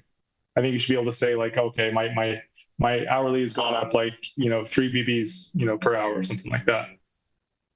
Yeah, I just don't know what that number is. Right? No, it's totally conjecture. Another thing I was thinking is that I worry that part of this, like this argument started off like with you kind of throwing out this question, but I'm wondering if you're you're trying to come up with justifications for why someone should do this or how they should do this, and not really maybe fully considering for whom it would not be a good option. Like I think that you have obviously are on this path and you're kind of pretty committed to it, and it's gone really well. But I do wonder if you are the 1 in 1,000 case or something like that, in like appreciating how anomalous you are. Yeah, I mean, the question itself was more so like, if you were to start now, how would you go about it? Not that you should, right? And maybe the answer is you don't, and I guess it's like more realist than not. It's just that in between of... I personally think the question is super powerful because you're asking it to only people who have survived. The question is completely moot to somebody who actually is starting out. Them divulging like what their next 3-year plan is worthless because they have absolutely zero experience in the field. But you're asking it to people who have actually survived and come out the other side and saying like, if you had to do it all over again, what would you do? And that's the reason why the vast majority of the people should just reply, I wouldn't. Because the probability that you're a survivor twice is so low and it's so near impossible. Like, that's what people would have to actually look themselves in the mirror and come to grips with, is that if they actually did have to start over again, fresh at 21 with no skill set and no dollars, they would fail almost always. And some would fail less. Ike would fail less than, your random Joe off the street. But Ike would still fail at a very high frequency, especially in today's landscape. He would just be drawn to other things too, because he's brilliant and he has the ability to succeed elsewhere. So that's why I found this so compelling, because the real root of this, or the people that this question really speaks to, are those that are caught in the trap. The people that are 5 to 8 years in, that don't have a working bankroll, that don't have anything to really speak of when it comes to, an expected hourly liquidity that they can reinvest in themselves. Any options for that matter. Like, there are so many people that are currently grinding that broke level where they've tried, they failed, they tried. Like we Barber and I have spoken to this a bunch, where it's like you're way better off in your early 20s. Just take on risk, try, fail, and then figure out if this is for you. But what about when you're on the other side of that? When you've been in that loop for 8 years and you are now currently trying to figure out if you have one more go in it and what the best approach is there. That's why I'm speaking so firmly against the backing side of things. Because, you know, there are so many people that I've come across in my last 20 years, so many people even in my life. At one point, it was even Brian, where, you know, he was kind of deciding if he was going to give it one more go or not. And I'll never forget, you know, we've talked about this a fair amount on the pod, but like at some point you were having a lot of success at 2.5 and I never want to play bigger.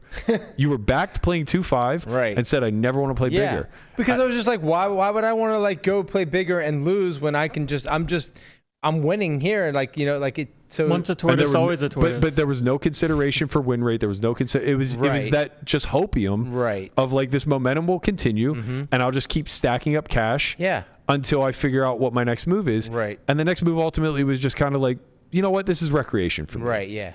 And that's why I think this conversation is so powerful, because it's not speaking to the younger Landons of the world. It's actually speaking to that reg who's been out grinding the circuit for 6 years, has nothing but debt piled up, doesn't know if he has one more go in him, and is considering a backing deal. It's like the answer just can't be yes, in my opinion. You're hoping that you spike a tournament and something happened that hasn't happened before. It's a Hail Mary. Yeah. I mean, when you put it that way, it's true. So what's the pivot, Barber? How do you get out?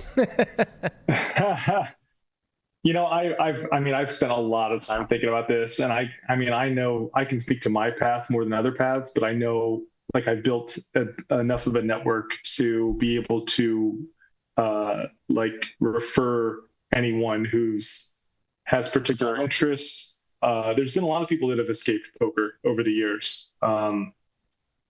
Some of them, you know, more well known than others, but like, you know, Jason Strasser started a hedge fund. So it can be done. I think that you know, it requires some soul searching. You have to be able to set aside your ego, which is just like in general, like I think an important skill to develop.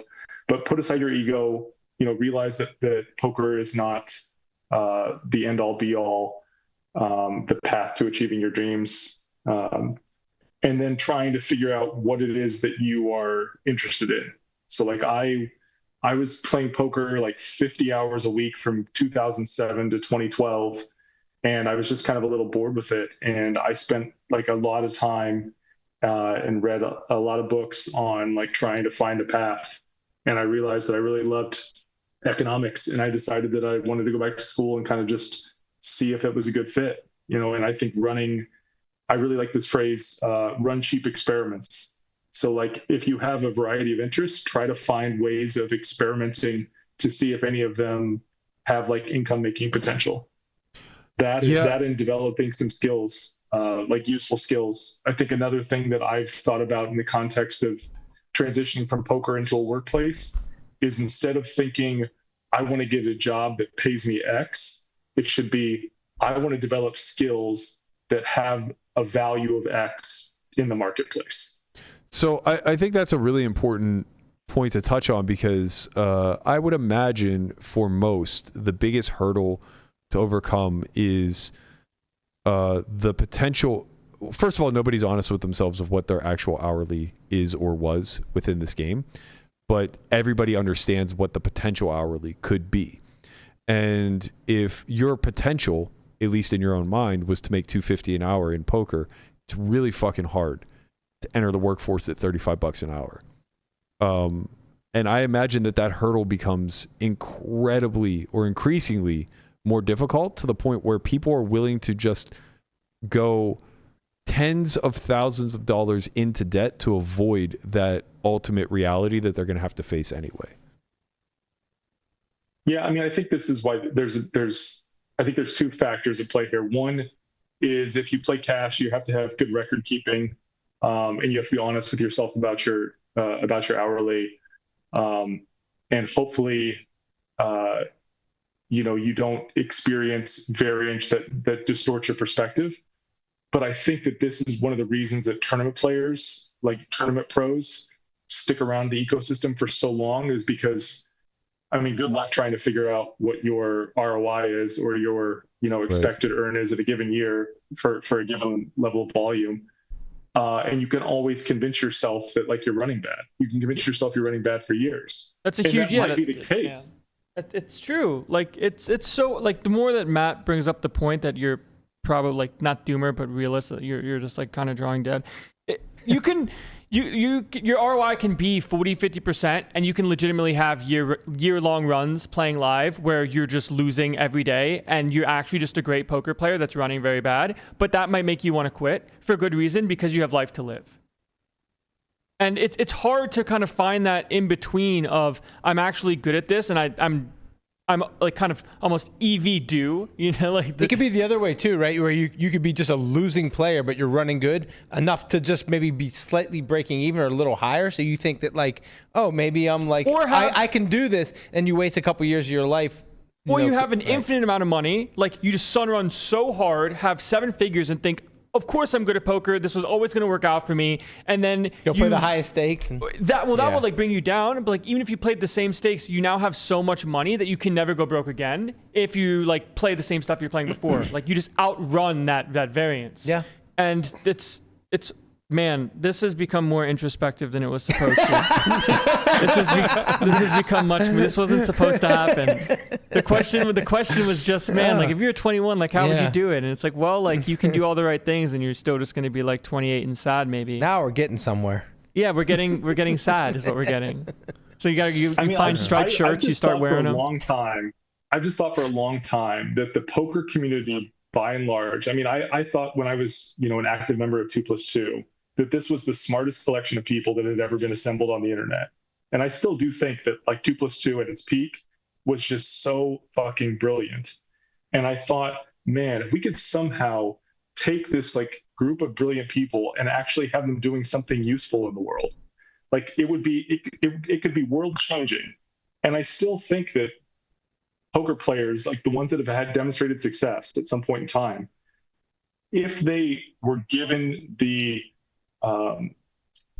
skills or the tools or the push into some other vocation, I think it would be inevitable that they would find success. But I think it's really difficult because of the nature of poker, because it feels like easy money, because it's a matter of time before you experience a significant win that makes you feel like, okay, this is going to go on forever. I remember, I don't know if I've told this story before, but when I was one of the times where I was trying to reach out and be helpful to other poker players, someone who reached out to me was Daniel Strelitz, and he was like running bad and hating life and wanted to quit poker. And I was, trying to talk to him and I was like busy and I was like, hey, well, let's pick this up, in a little while.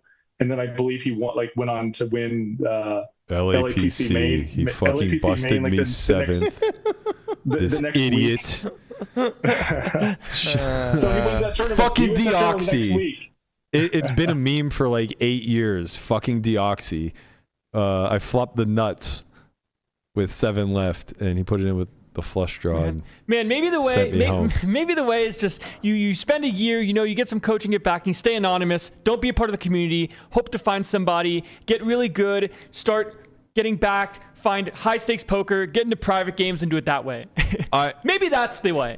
I'll dovetail off of that. I actually think the healthiest approach, and Barber, I'd love to hear your thoughts on this, but I think the healthiest approach here is to accept that the poker dream is not alive. And what I mean by that is not that you shouldn't dream big, that you can be a top tier player and all, but that all of the romanticism of being a professional poker player, you have to put it to the side. And if you're going to enter this field, I think the path is with the notion of exiting it.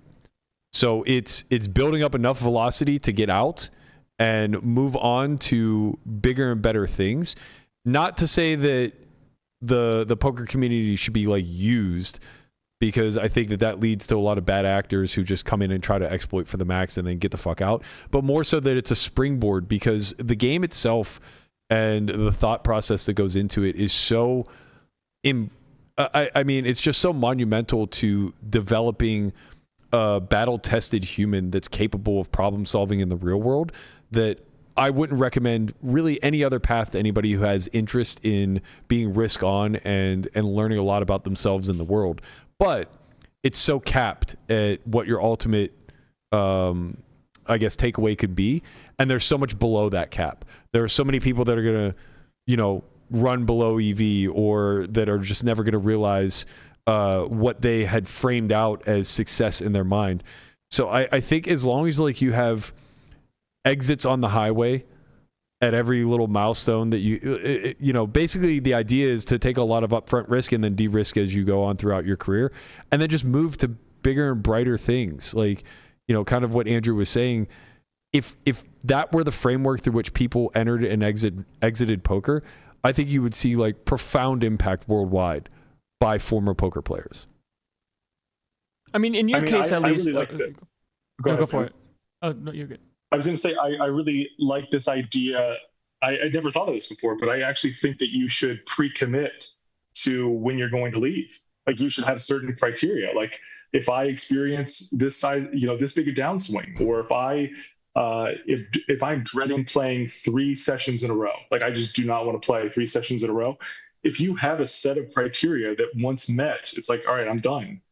Then I think that you would see more people successfully exit, assuming they could, you know, abide by their own commitments. The problem is if you never establish those commitments, you never know when to quit, and you never do. Right. Yeah, it's too intoxicating to chase the next big score. And I think that's one of the biggest fail points of people who are at a race to zero. Well, they don't have any other choice. Yeah, they're looking to breathe, and as long as first place will get them out, then they're still in action. Well, like in your case, you know, like you've gone broke many, many, many times. Yeah. Like many, many, many, many, many times. But now you're like many, many, many, many, no, many, like, many times. No, but like I'm prefacing this because now you're here. Yeah. You know, like you still had to have some persistence to succeed, where other people that didn't survive might not have just been mentally equipped to do it. Yeah, that's partially true, but it's also just a byproduct of circumstance. Like, how many times could you go broke and still call yourself a survivor? You know? Well, all of them. If you survive, then you're the survivor. But I think you get what I'm saying, though. Yeah, but I think the bigger point is like legitimately the last time I went broke it had to be the last time I went broke. So if the next time I took a shot at this didn't work out, I probably wouldn't be here. So that is, in effect, what makes me a survivor. And the chain of events that occurred thereafter, like the positive momentum was insane. To go from broke to having $500,000 to playing the biggest games in the world all in an 18-month period is absolutely... That's like 1 in a million. Yeah, it's plus. unheard of, right? Yeah. The thing is that, like, I speak to my own experience. I literally used my 20s as a trial run. And it was an attempt to, you know, achieve a high score. And you're right, I did go through a rinse and repeat process of like running it up and going broke, but only once did I actually run up a very large roll. I went broke off of 300K the final time that I went broke. But that's another reason why it had to be the last time that I went broke, because now my standard of living had increased, so my monthly nut had increased, and of course I could scale that back a little bit, but only to a certain degree, because now I'm 30. I'm not 21 or 22 any longer, right? And I went broke off of 300K this time, not 30 or 40 or 50. So it's like I learned infinite lessons about money management, risking, de-risking, all of these things. Also, poker experience as a whole. You know, you've been playing poker the whole time too. Right. So I'm 12 years, or 10 years into the game at that point, something along those lines, right? So it now becomes a matter of, well, if you get a hold of any amount of money again and find a way to go broke, this isn't for you. You just have to accept the negative feedback, right? And that's not to say that I didn't have the talent or the skills or anything along those lines. It's just, you know, well, not everyone's chosen. Your issue in that case, though, if like you got a bunch of money and then went broke again, your issue would not be poker related. It would be money management related. It could just be variance. It truly just could be variance, right? At what point is that actually valid when it comes to like finding a way to get into some high stakes games and finding like either a backing arrangement that lets you keep the amount of money you have or keeping a percent that's allowed? Like there's a different ways to go about it. When I got into the big game, I was all in. But 100%. there was probably a way you didn't have to be all in.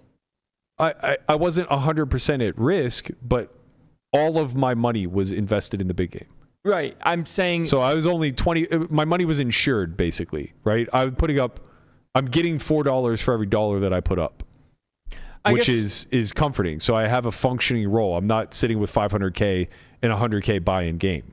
But to that end, I could have gone broke off of that. And had that happened, I don't think it would have been a mismanagement of financing. I don't think that it would have been necessarily avoidable. It could have been a skill issue, or it could have been a variance issue. But the bigger point is that if you then try to bootstrap your way again and again and again and again, I think with each iteration, what ends up happening is your ceiling lowers and lowers and lowers and lowers. So of course, I could have went broke a dozen more times and still found myself in poker year 20, but my accomplishments would be very much less than what they are. My financial situation would be less than what it is, right? Which means that I would have just had a better path elsewhere, more than likely. I guess my take there was, let's just say you have a 500K roll, but you also get invited to play in the big game, Ivy's Room game, whatever you want to call it, as a loose cannon. There's probably a way that you could have found some connections to not risk your own money as well, but still kind of been backed fully or have some percentage of your money. Oh yeah, man, that's super easy. People are just doling out $5 million bankrolls all over. Well, the what place. I mean is, like, if you're in poker and people know who you are and they know the spot you have, you knew people that had money probably. Yeah, and I sold to them. Are you not listening to what I said? I am listening, but there's no way for you to be. You had to be completely all in to make it work. How else would you do it? If you had 500K, risk 200K, so you'd still have 300 if you went broke and have less equity in the game. It wouldn't even be less equity necessarily. It would just be a lesser bankroll. Right? Like, I was able to get a working bankroll of like 3.5 million, 4 million, something like that, which is only 40 buy-ins, which isn't even. It's not enough. It's not. The thing is, it's not even 4,000 big blinds. Wait, 4,000, 40,000, whatever. Point is it was a 3-6-12 game, and the minimum buy-in was 100K, so it wasn't even a 100 big blind buy-in game. And most times you're sitting deeper than that. So the variance of volatility is real. You just have to accept risk at certain points. And I was comfortable with that. I was like, okay, like I could sit on this nest egg and play 5, 10, 10, 20 for the rest of my life and be unhappy and moderately financially secure, but never wealthy. Or I can invest in my skill that I think I've honed, take this massive spot, take on a lot of risk, and potentially ruin. Right. This is where the survivor part comes in. Right. Yeah. Where, it didn't have to go that way. It more often than not doesn't go that way with the amount of money you have. You know? I don't. What percent chance do you think you actually are able to? I think the risk of ruin was probably like 8 to 10%. With less than 30 buy-ins of 100 big lines or whatever. Say that again. You said you'll take over. I would take the over on 8 to 100%. That seems absurd. Well, I'm basing it off of like what the actual volatility of the game is. So when we ran risk of ruin calculations for the airball challenge, for example, playing 300 big blinds deep with an expected standard deviation, I think we ran it at like 160 big blinds or something like that. Less than 5% risk of ruin was having a 600K roll. Yeah, but aren't you comparing games that are not like my understanding from talking to you about that challenge is like you did not realize how big your edge was. Right, but I think in a 7-handed all whale private game in 2014, my edge was significantly greater. So people wouldn't give you $5 million to play that if they knew what you were getting 2013, into? Like, I don't think you know what the world was like before you were in it. I don't, that's not what I mean. What I mean is if you're saying this is like a dream spot, why would people that have a lot of money not give you money? Money exists. You understand that most of the people that have a lot of money, large sums. Right, and you understand that most of the people who have a lot of money now are my age. Yeah, but they were also my age then. Sure. And we're in the process of building that wealth. I still think there are people. Who was I going to ask? Negreanu? Maybe. No. Why not? What do you mean no? There are founders with brilliant ideas that can't scrape together $5 million for their company. They should get into poker. They should get into poker. Yeah, like we didn't just have Stanley Tang showing up once a week at the local high stakes game. That wasn't the way this worked. Streams weren't a thing. There was zero Different world streams back then, Landon. Different world. It just feels like that's such a non-problem these days. Yeah, money's freer for sure to borrow. You know, like I can't conceptually wrap my head around the fact that if you have like this huge sick spot versus people that don't know what's going on to not find that money. You know, It's not as easy as you think. There were a lot of people who had the opportunity. Good. Landon's making a good point. Like, there's no reason why you shouldn't have been able to. I'm just saying, Landon, that it wasn't like, I don't think poker was as seen as much of a business then as it is now. Agreed. Right. Yeah, and especially like you're talking live cash. Like there's an insane amount of trust there when you're talking about just doling out 7 figures to somebody and having no records beyond their own ability to report. Like Berkey knew the edge he had, but convincing other people that not even just that, right? Like just the risk that like I'm not being accurate in reporting back or whatever the case may be. It's like you have to have a pretty close working relationship with somebody. It's funny when you put it that way because poker back then was a bunch of free money and people didn't have infinite money to throw at it. Correct. But now poker's a harder game, but if you have a good spot, there's infinite money to throw at it. I think people understand and can quantify expectation miles better than they could back then. Yeah. Like way, way, way, way better. They can quantify the risk, the reward, the expectation, and make very educated decisions on calculating their risk. Because like it's not in the sense of like, I'm sure in the sense of, like he just thinks you can find $5 million somewhere, like ha ha ha. But the person that gave you the invite to the game knows that you're a professional poker player. Yeah. Right? Yeah. So why would there was a world where you work something out to get that seat and sell them action? Oh, you think Jared B was just rolling in it? Not Jared B, but there's a way that Jared B probably knows someone that does, and then he gets a small piece of that, but doesn't risk anything. Bro. Right? What I'm saying is like it's not obscene. You want to? I'll give you an idea. You live in a perfect world. Yeah, you really do. Jared B put together the best game on the fucking planet for a decade at the Aria.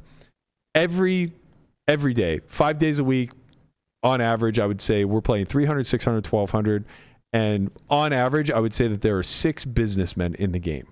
An incredible spot for anybody who can spell poker.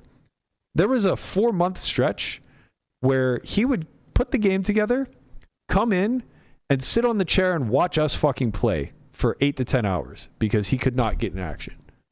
There just are not that many people to ask from, right? At that point, he had already been backed by Durr, who had the falling out post Black Friday, and whatever had happened, and he had severed ties with Roble earlier on, and they ended up working together again later. But there was this stretch where it was just like, who's he gonna ask? This is the biggest game in the world. Then why do you create a game you can't play or have access to? Oh, because that was his job. He was working for MGM to do that. He was a host. Okay, then his job isn't poker. he makes $200,000 a year to put together a game with a minimum buy-in of $100K. Like, no, he's not going to be able to put that in action. No, I'm not saying he's supposed to, but like he's not a poker player at that point. He's just a game runner. No, he has a seat anytime he wants it. He just has to get funded, and he's obviously winning in the game. Getting funded is not that easy in 2013, 2014, 2015. Right, it's just a different time, man. It's just like in my like even in the Perkins challenge, so to speak. I was able to sell to that so quick. Bro, that would have never happened 10 years ago. I'm not saying it was going to. No, I mean, like, the challenge would have happened, and the community would have rallied behind the pro for sure. But, like, that to me was akin to, on a much lesser scale, the Andy Beal days when the corporation was formed, and everybody just, like, thrust all of their money into, like, that was what it took to move mountains 20 years ago. A billionaire had to come into town and want to play fucking 50K, 100K limit poker, and the entire poker community shut down. They found money. Yeah, because literally 100% of people who played poker invested. Like I heard the rooms were just like vacant for months. It was the best spot they'd ever seen. It was the absolute best spot they'd ever seen. They all recognized it, which, kudos to them. Right. I do think that there was something that existed 10 years ago. I actually think tournament action was like far more profitable than it is now. I can't believe the amount of piece buying that goes on now. and at ridiculous markups. But even at high markups 10 years ago, you were printing relative to what you can do today, buying pieces. Yeah, I think that's true. And, it was all on record, so it was a lot easier to get backing deals for tournaments. It was a lot easier to sell action to tournaments. Like, all of those things were very simple. Cash is messy, especially live.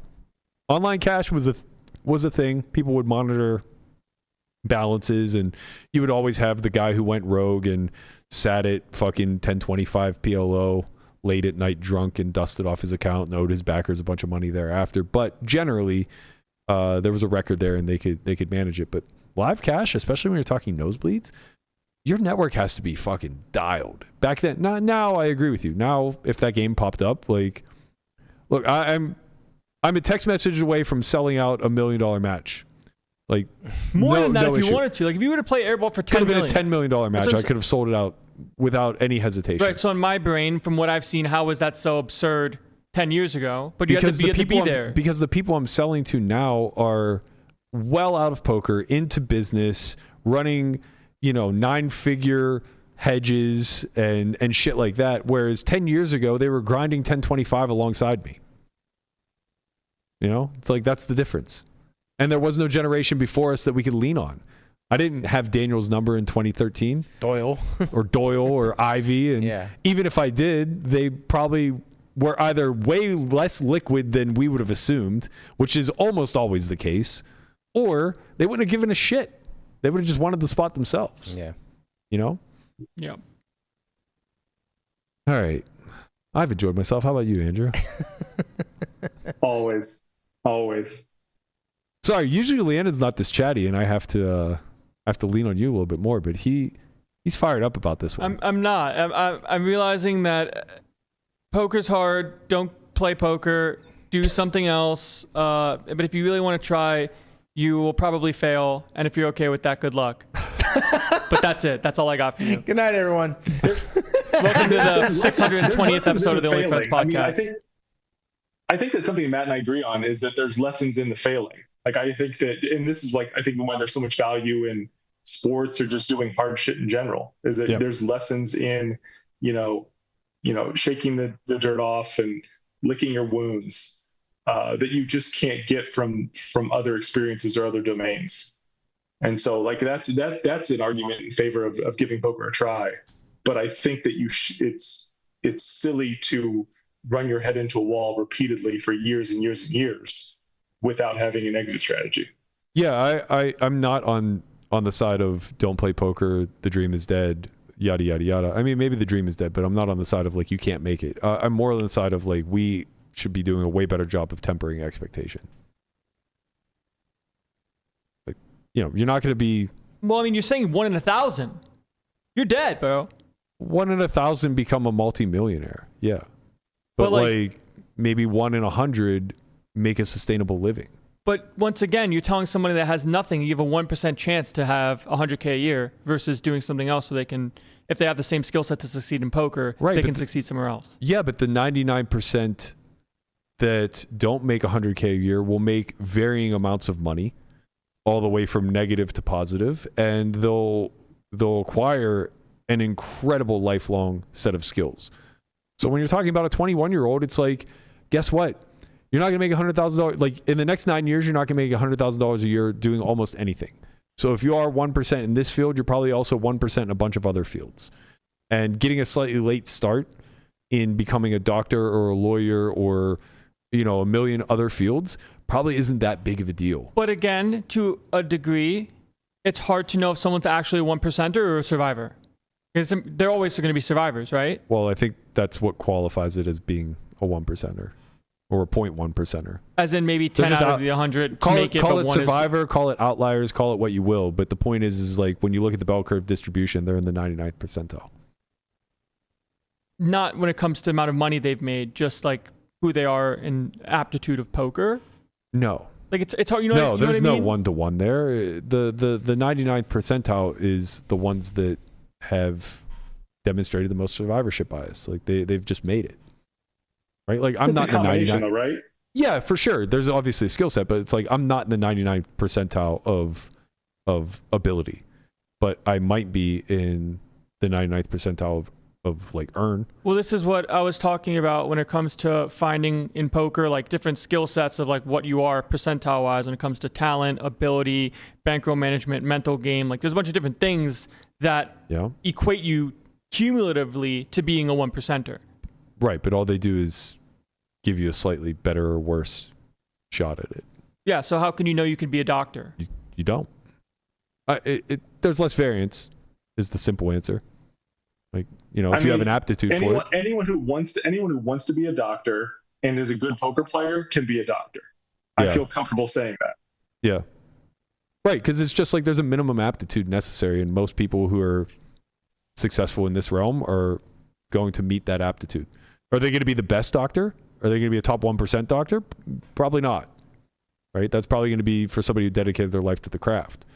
But that's also because there's a direct correlation between knowledge and skill in that environment. There's very little variance. Man, I guess just it's hard for my brain. Like, sorry for being not great at this. But if somebody has proven to be a 1%er, and by proven, it's hard to prove, you know, because of variance and how much variance exists in the poker space. How can you actually know that you're good at poker? Versus just being a sun runner. In our lifetime, you might not. Like, how can you become a doctor? Because you can know. It's quantifiable. Go ahead, Andrew. I mean, I disagree because I think that you can't know from results alone, but I think there are other valuable sources of signal. I think a good one would be like what your peers think of you. Like everyone knows who's good and who's not in poker. Like we know who's faking it versus who's actually legit. And so I think if you're actually curious, if you actually don't know where you fall in the distribution, you could just ask people. I mean, people that you trust. But I do think that putting aside like Sunrun or whatever, but if you had an oracle that could tell you where you fall in the distribution, if you were on the right tail, like you can do anything. And that's like the thing that I want to communicate to people who are like, you know, struggling in poker or like they're not as successful as they'd like to be. Is I have not seen a poker player who has left poker that hasn't been successful in whatever they chose to do. Like what poker players are good is that they're incredibly savvy and they know where the easy money is, the free money is. They know how to leverage their skill sets. They see all the angles, they see all the edges, and the world is filled with opportunities. Yeah, I think that's a really great way of putting it. I imagine the toughest thing is just sorting through the noise of like what's a true opportunity and what's just kind of a fugazi one where it looks like a get rich quick scheme. You know, poker seems like it's more of a get rich quick scheme, and you're just drawing dead. Barber, we fucking broke him, man. Well, I mean, it doesn't change anything for me because I'm the 1 in 1,000. You know, I'm fine. I'll be fine. I have money now. But like, that's not everybody else that's trying to play poker. Oh man, that's sad. I'm done with this podcast, man. Get out. We broke him. Unbelievable. Show up, play the trainer a bunch of times, see about who gives a shit. Godspeed, man. Come play the NAPT. All I right, didn't know Barber. it was a tilter. Well, now you know. Now you know. You too can win 100,000. It's not all smiles and memes, you know? It was before. It was before you were real and rained on the parade of what poker is. But hey, someone's got to be the forecaster and make a bunch of money. Look, you can be real and be right. I'll be the optimist and have all my money, okay? That's fine. Yeah. Look, optimism goes a fucking hell of a long way. Ignorance is truly bliss. Really that I absolutely will be very bullish on until the day I die. There's a lot of things I wish I wasn't so realist about. I don't think you trade. I don't think you trade for all the money. I don't know, man. All the money sounds nice. All the money sounds real nice. I wouldn't be doing this fucking podcast, that's for sure. But then I wouldn't get to see you once a week, Barber. Right. So we're in the top 1% of podcasts. You know how many episodes we got? We're survivors, baby. All right. As always, I appreciate you joining. We have to get out of here. I can't do this for another minute. Time to pivot. We should have burned this place down when we did have the chance. Jesus Christ. All right. Barber, thank you for joining us. Say hello to my fellow Yinzers. and enjoy the rest of your day. We'll talk to you next week. I'm going to go invest in fruit stripes. Likewise, guys. See you. Landon's broken. He's officially destroyed. Luckily, we're going to get him back on track tomorrow as we have a strat chat with Matt. We're going to be discussing his recent runs in the bounty tournaments on WSOP, as well as, I don't know, we might get into a few things in the weeds. I got a couple hands I kind of want to look over as well. Maybe we'll talk downswings tomorrow, actually. That seems like a nice pivot. That seems just about on par with... Can't have downswings if you don't play anymore. With where we're leaving this thing today. So... be sure to join us for that. I believe Jesse is going to be in studio tomorrow. Maybe not. Maybe Friday. He's going to be here this week, though. He got fucking sucked into this goddamn limit cult. And, we haven't been able to sit him down for the intervention yet. But hopefully he saw today's episode. Maybe he's rethinking a few things in his life, and we'll be able to get him in studio. That's going to do it for us. We'll see you guys noon Pacific tomorrow. Peace. Peace.